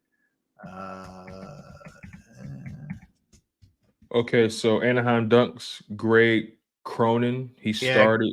Greg Cronin, yeah. Oh, I'm sorry. John Cooper, Tampa Bay Lightning, March 25th. He's been their head coach since March 25th of 2013. They've had a lot of success. They've won a lot of games. They won cups.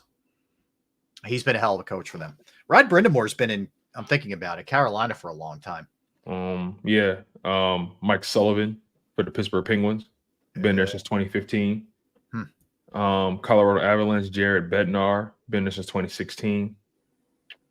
God, Tortorella's not even in the bottom five, or it feels like he's been here for 5 minutes, and there's a lot of guys who have come after him. Yeah, Tortorella's been there since 2022. Jeez, yeah. So we're only in 23. It's crazy. But because of this new path they're on, it could potentially buy him another 3 or 4 years. Oh, I agree. The only problem, I agree with you with the direction the organization's taking. The only thing is, he will rub dudes the wrong way. Like, I can tell you that. You know what I mean? Like, he will absolutely rub dudes the wrong way. So we'll see. We'll see what ends up happening. Hey, listen to this, man. The NHL has 11 head coaches that all started in 2023. Damn. That's a third of your league. That's a not for long league. That is a lack of job security league. Remember the Amit Patel, the Jaguars guy who was an employee who allegedly stole $22 million from them, defrauded the organization of $22 million. Talking about the Jags, right? Yeah. So he apparently was a high volume, high stakes daily fantasy sports player known for racking up big losses, according to his online records of his account.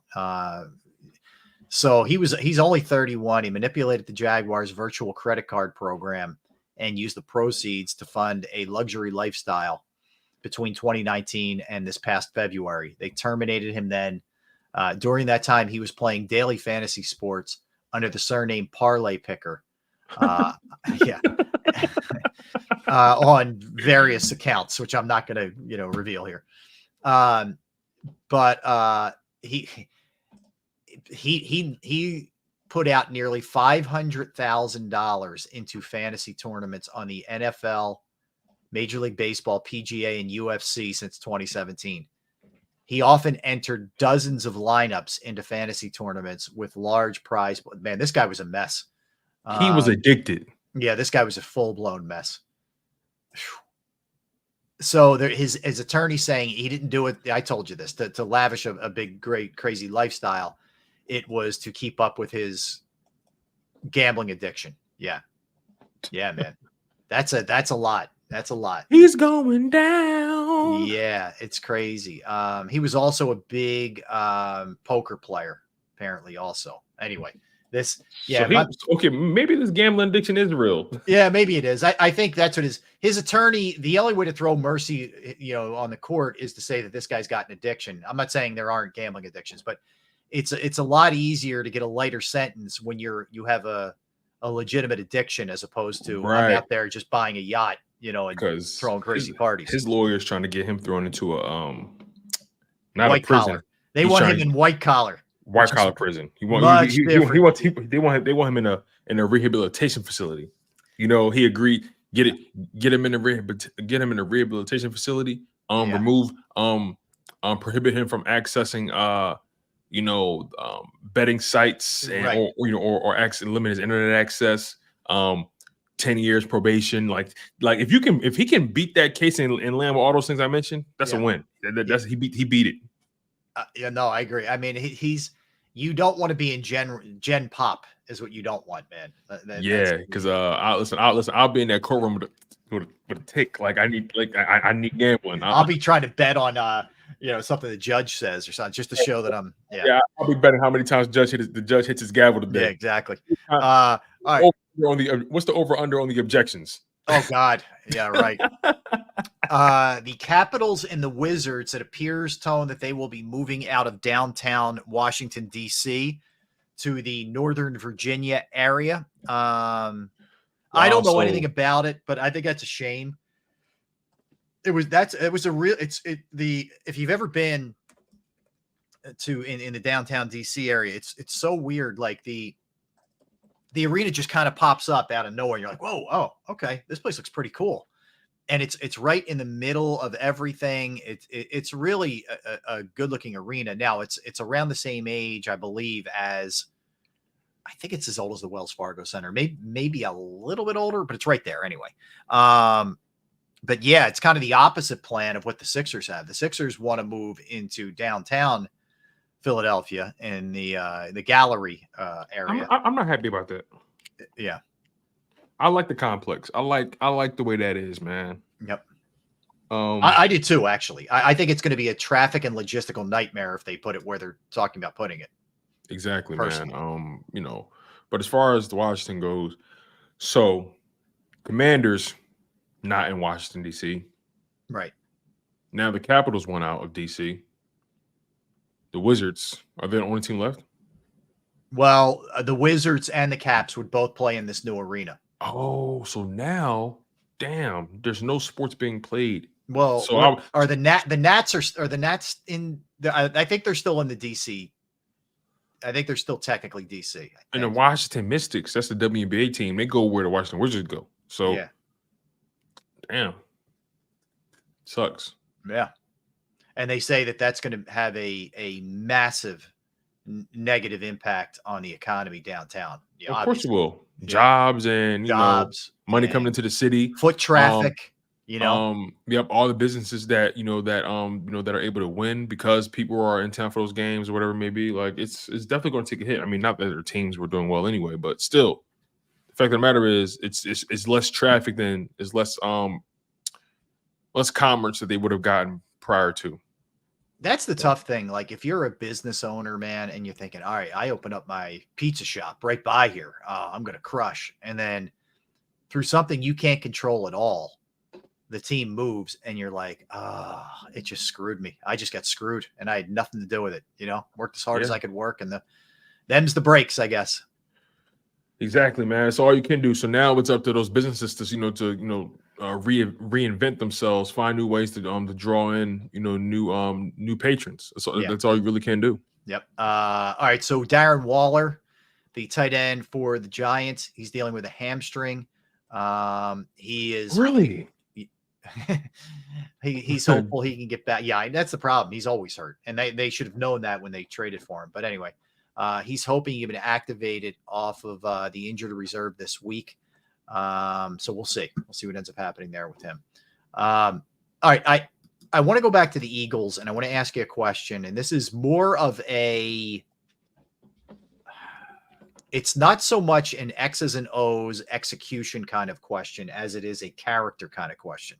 Okay. So one of the things that we talked about with this team was, and we have talked about this team, it always felt like they were the kind of team that you never had to question that part. Like this team has a lot of heart. They almost always bounce back. Look at the way, even when they were playing poorly in first halves earlier in the year, they would come back because they have the ability to just flush things and move on. And Jalen would, personifies that and all this other stuff. Do you still feel like after what we've seen the last couple of games that that's still there? Like, do you still feel like that's there? Or are you a little bit worried that the confidence has been shook? Not with the fans, but with them? No, I don't think the confidence has wavered. I don't think they've lost their edge, right? Okay. I don't think that. I just think I think despite the clear-cut deficiencies that we have laid out and that are very real, I think they're still a team that believes and knows what they're capable of. When all else fails, go back to what you know and fall back into what you know you're capable of, right? You guys were just in the Super Bowl last year. Remember who you are. Like Mufasa said, remember who you are, Simba. You know what I mean? So I don't think this team has lost their edge. I don't think they've lost their guts or their will to perform.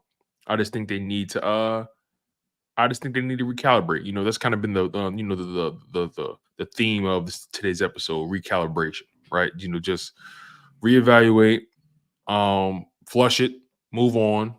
Understand and respect what went wrong. Do your best to build off of it. And they have they're built the right way from a veteran standpoint, from a leadership standpoint. I think they'll be okay on the mental side of things. I think they need to just begin to execute better. Yeah, I really believe in them in this area. I really do. I'm Yeah. worried about some things defensively with personnel, and they got to change things. Yeah, it's personnel things and execution related. Like, I don't doubt their mental fortitude whatsoever. Yeah, I think I think they will have the ability to move past these two games and be ready for Monday night. I do. I think they're a strong-willed team. I think they're strong from the coach. I think they're strong from the quarterback, and I think they're strong from the veterans. So I believe that they'll be able to put these two things in the rear view. I think it's about perspective. If your perspective is, hey, look, we went 10-1. It's hard to do in this league. Yeah, we're not accustomed to 2 straight losses, but we know there are things that we need to do a bit different, but we didn't get to 10 wins by luck. Now, I think if they view it that way, which I think they will, I think you're going to see a completely different Eagles team in terms of mindset in this game. I know I said this last week against Dallas. I thought they would play them close, but I'd be shocked if this was another game where the Eagles were non-competitive. I don't think that's going to be the case. Yeah. Especially if Geno Smith doesn't play. This can be a get right game for them. Yeah, this could be a get right game for them against an opponent who is fighting just as hard as you, who's just as desperate as you to get right. So, best believe the Seahawks smell blood in the water, and the Eagles smell blood in the water on the other side. Mm-hmm. Who's gonna buckle first? Right? Who's gonna drown first? The Eagles better make sure it ain't them. Keep those wings dry and fly high, baby. Well, one of the birds we hope flies high, not the Seahawks, but yes. Right. No, I agree. I think that, and the other thing is, from the Eagles know exactly what's coming their way. They know exactly what's coming their way. They're going to see the same type of looks that we saw the last 2 weeks. And I know Seattle's not as talented as San Francisco and Dallas, but if I'm another team, until you prove me otherwise, that's what you're getting. So now we're going to find out, can you make the corrections here? Can you make the adjustments? Exactly. And those other teams, they know you've been fumbling the ball. They're going to test your mettle. They're going to rip through that ball and find out just how, they're going to find out if you handle your issues. Well, they're also, and the other part is too, specifically with Jalen, are you going to be able to get the ball out quicker? He's still got the slowest time right now in the entire league. And that becomes like a feeding frenzy because these guys know they're trying to strip the ball away from you. Like, I don't expect, we haven't seen AJ Brown and Devontae Smith be fumblers this year. That's not a thing, but it's been a thing for Jalen in terms of interceptions and losing the ball with fumbles. Listen, this is what we're going to know. Right? This is what we got to look for, right?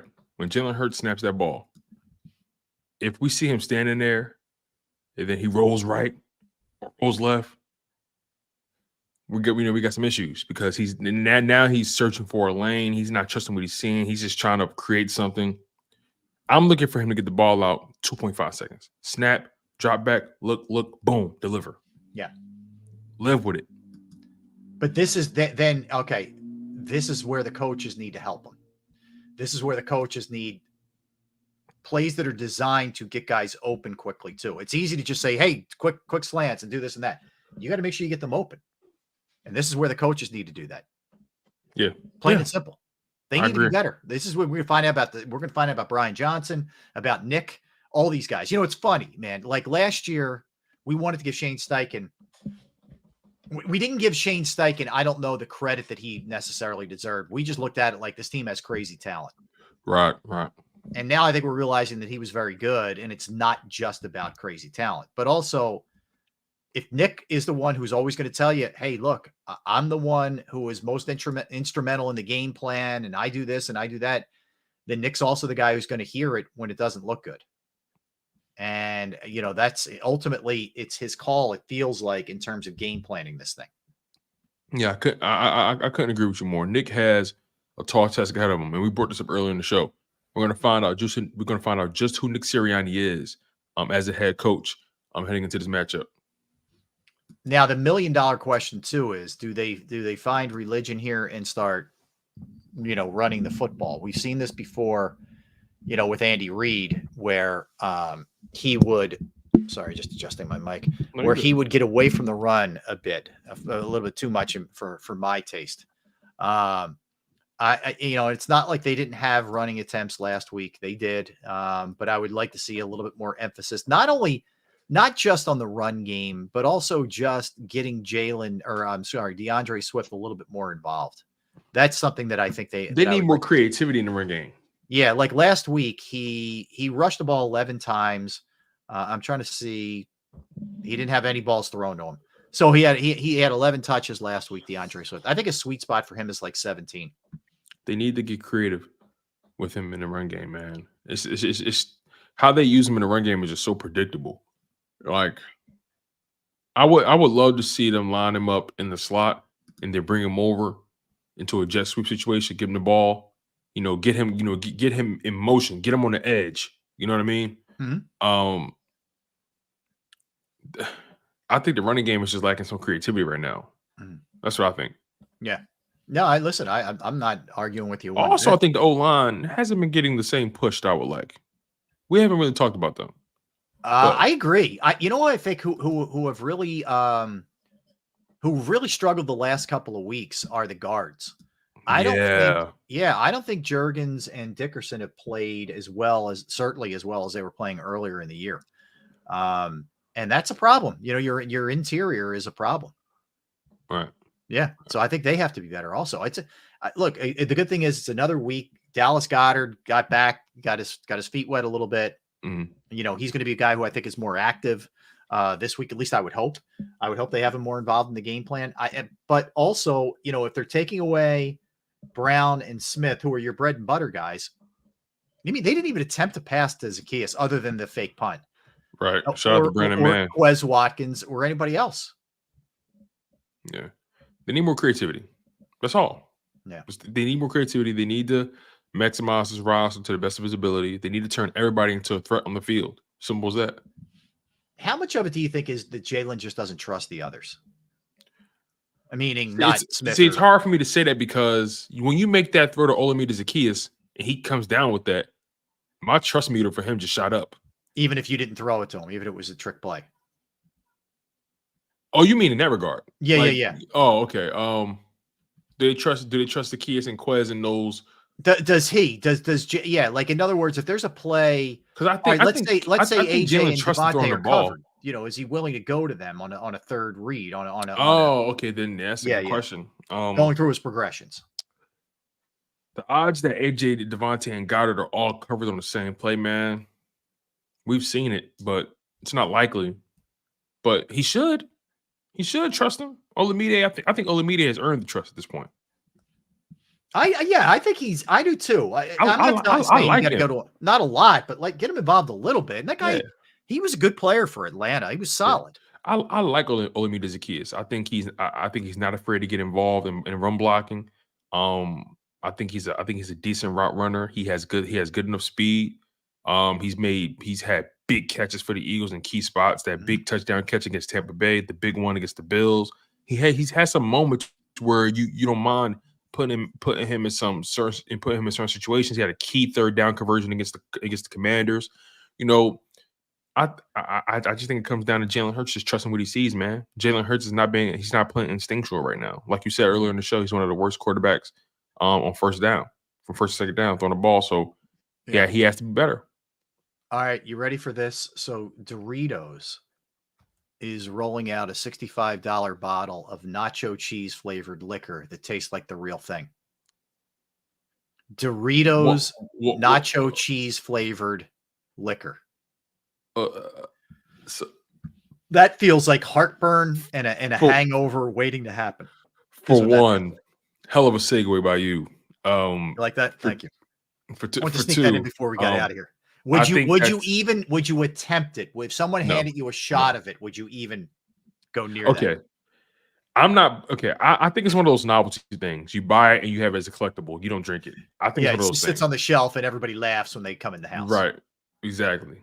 But if I'm out and someone says, "Yo, you got to try this shot," and they have it in their hand already, I'll try it. Yeah. If they already poured it for me, you're not seeking out the Dorito shot. I'm not seeking it out at all. But if it's been poured for me already, and they're like, "Come on, bro, we're all taking paying it. for it." Like, if you know what I mean, like I've succumbed to peer pressure before, and you know, if everyone's like, hey, listen, bro, we're all taking them. Come on, we're all taking them. We all got in line to just take yours. I already poured it for you. You know, it's not even a full shot. I'm like, all right, okay, I'll do it. Man, I love me some Doritos. I don't know if I'm up for a Dorito shot though. Even if somebody already poured it for you, yeah, I'd probably do it. I'm like you. What I'm saying. I do it. I'm definitely not ordering. I'm not going to the bar and be like, hey man, you got the Dorito stuff? Like, first of all, even asking that question.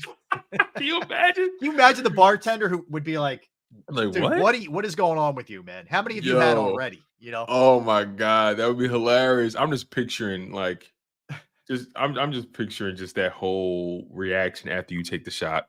Oh my God, man. Yeah, I can't imagine. That could be rough going down, man.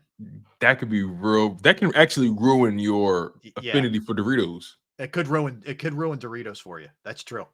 Yeah. I don't know that I want to chance that. I like Doritos too much. I like Doritos too. What's your favorite Dorito flavor? Real quick. Your favorite Dorito flavor? Plain. Plain. So nacho cheese? Yeah. Oh, okay, that's fine. Nacho cheese. I mean, they're OG flavor. That's cool. Yeah. That's cool. What are you? How about you? See, when I was a kid, it was Cool Ranch. Cool Ranch is good too. When I was a kid, as I've gotten older, I've leaned more towards spicy nacho. Yeah. My brother loves the spicy chili or the sweet chili ones, the purple bag. My brother loves those. Yes. I don't like those like that. So I'm an OG kind of guy. You know, if I have like a hoagie or a sandwich, I'm definitely going just nacho cheese original. All right. Can't go wrong there. All right. We on that note, we're gonna roll. I want to thank everybody in the chat, everybody streaming, everybody listening. Appreciate you guys. And Tone double dipping. Appreciate it. Don't go anywhere. Yes, sir. Got you at the National Football Show coming up with Dan Cilio. Stay tuned for that. And we're back with you guys tomorrow at the same time. So everybody have a great rest of your Wednesday. We'll see you tomorrow at the same time. We are Sports Take. Thanks for hanging. Appreciate it.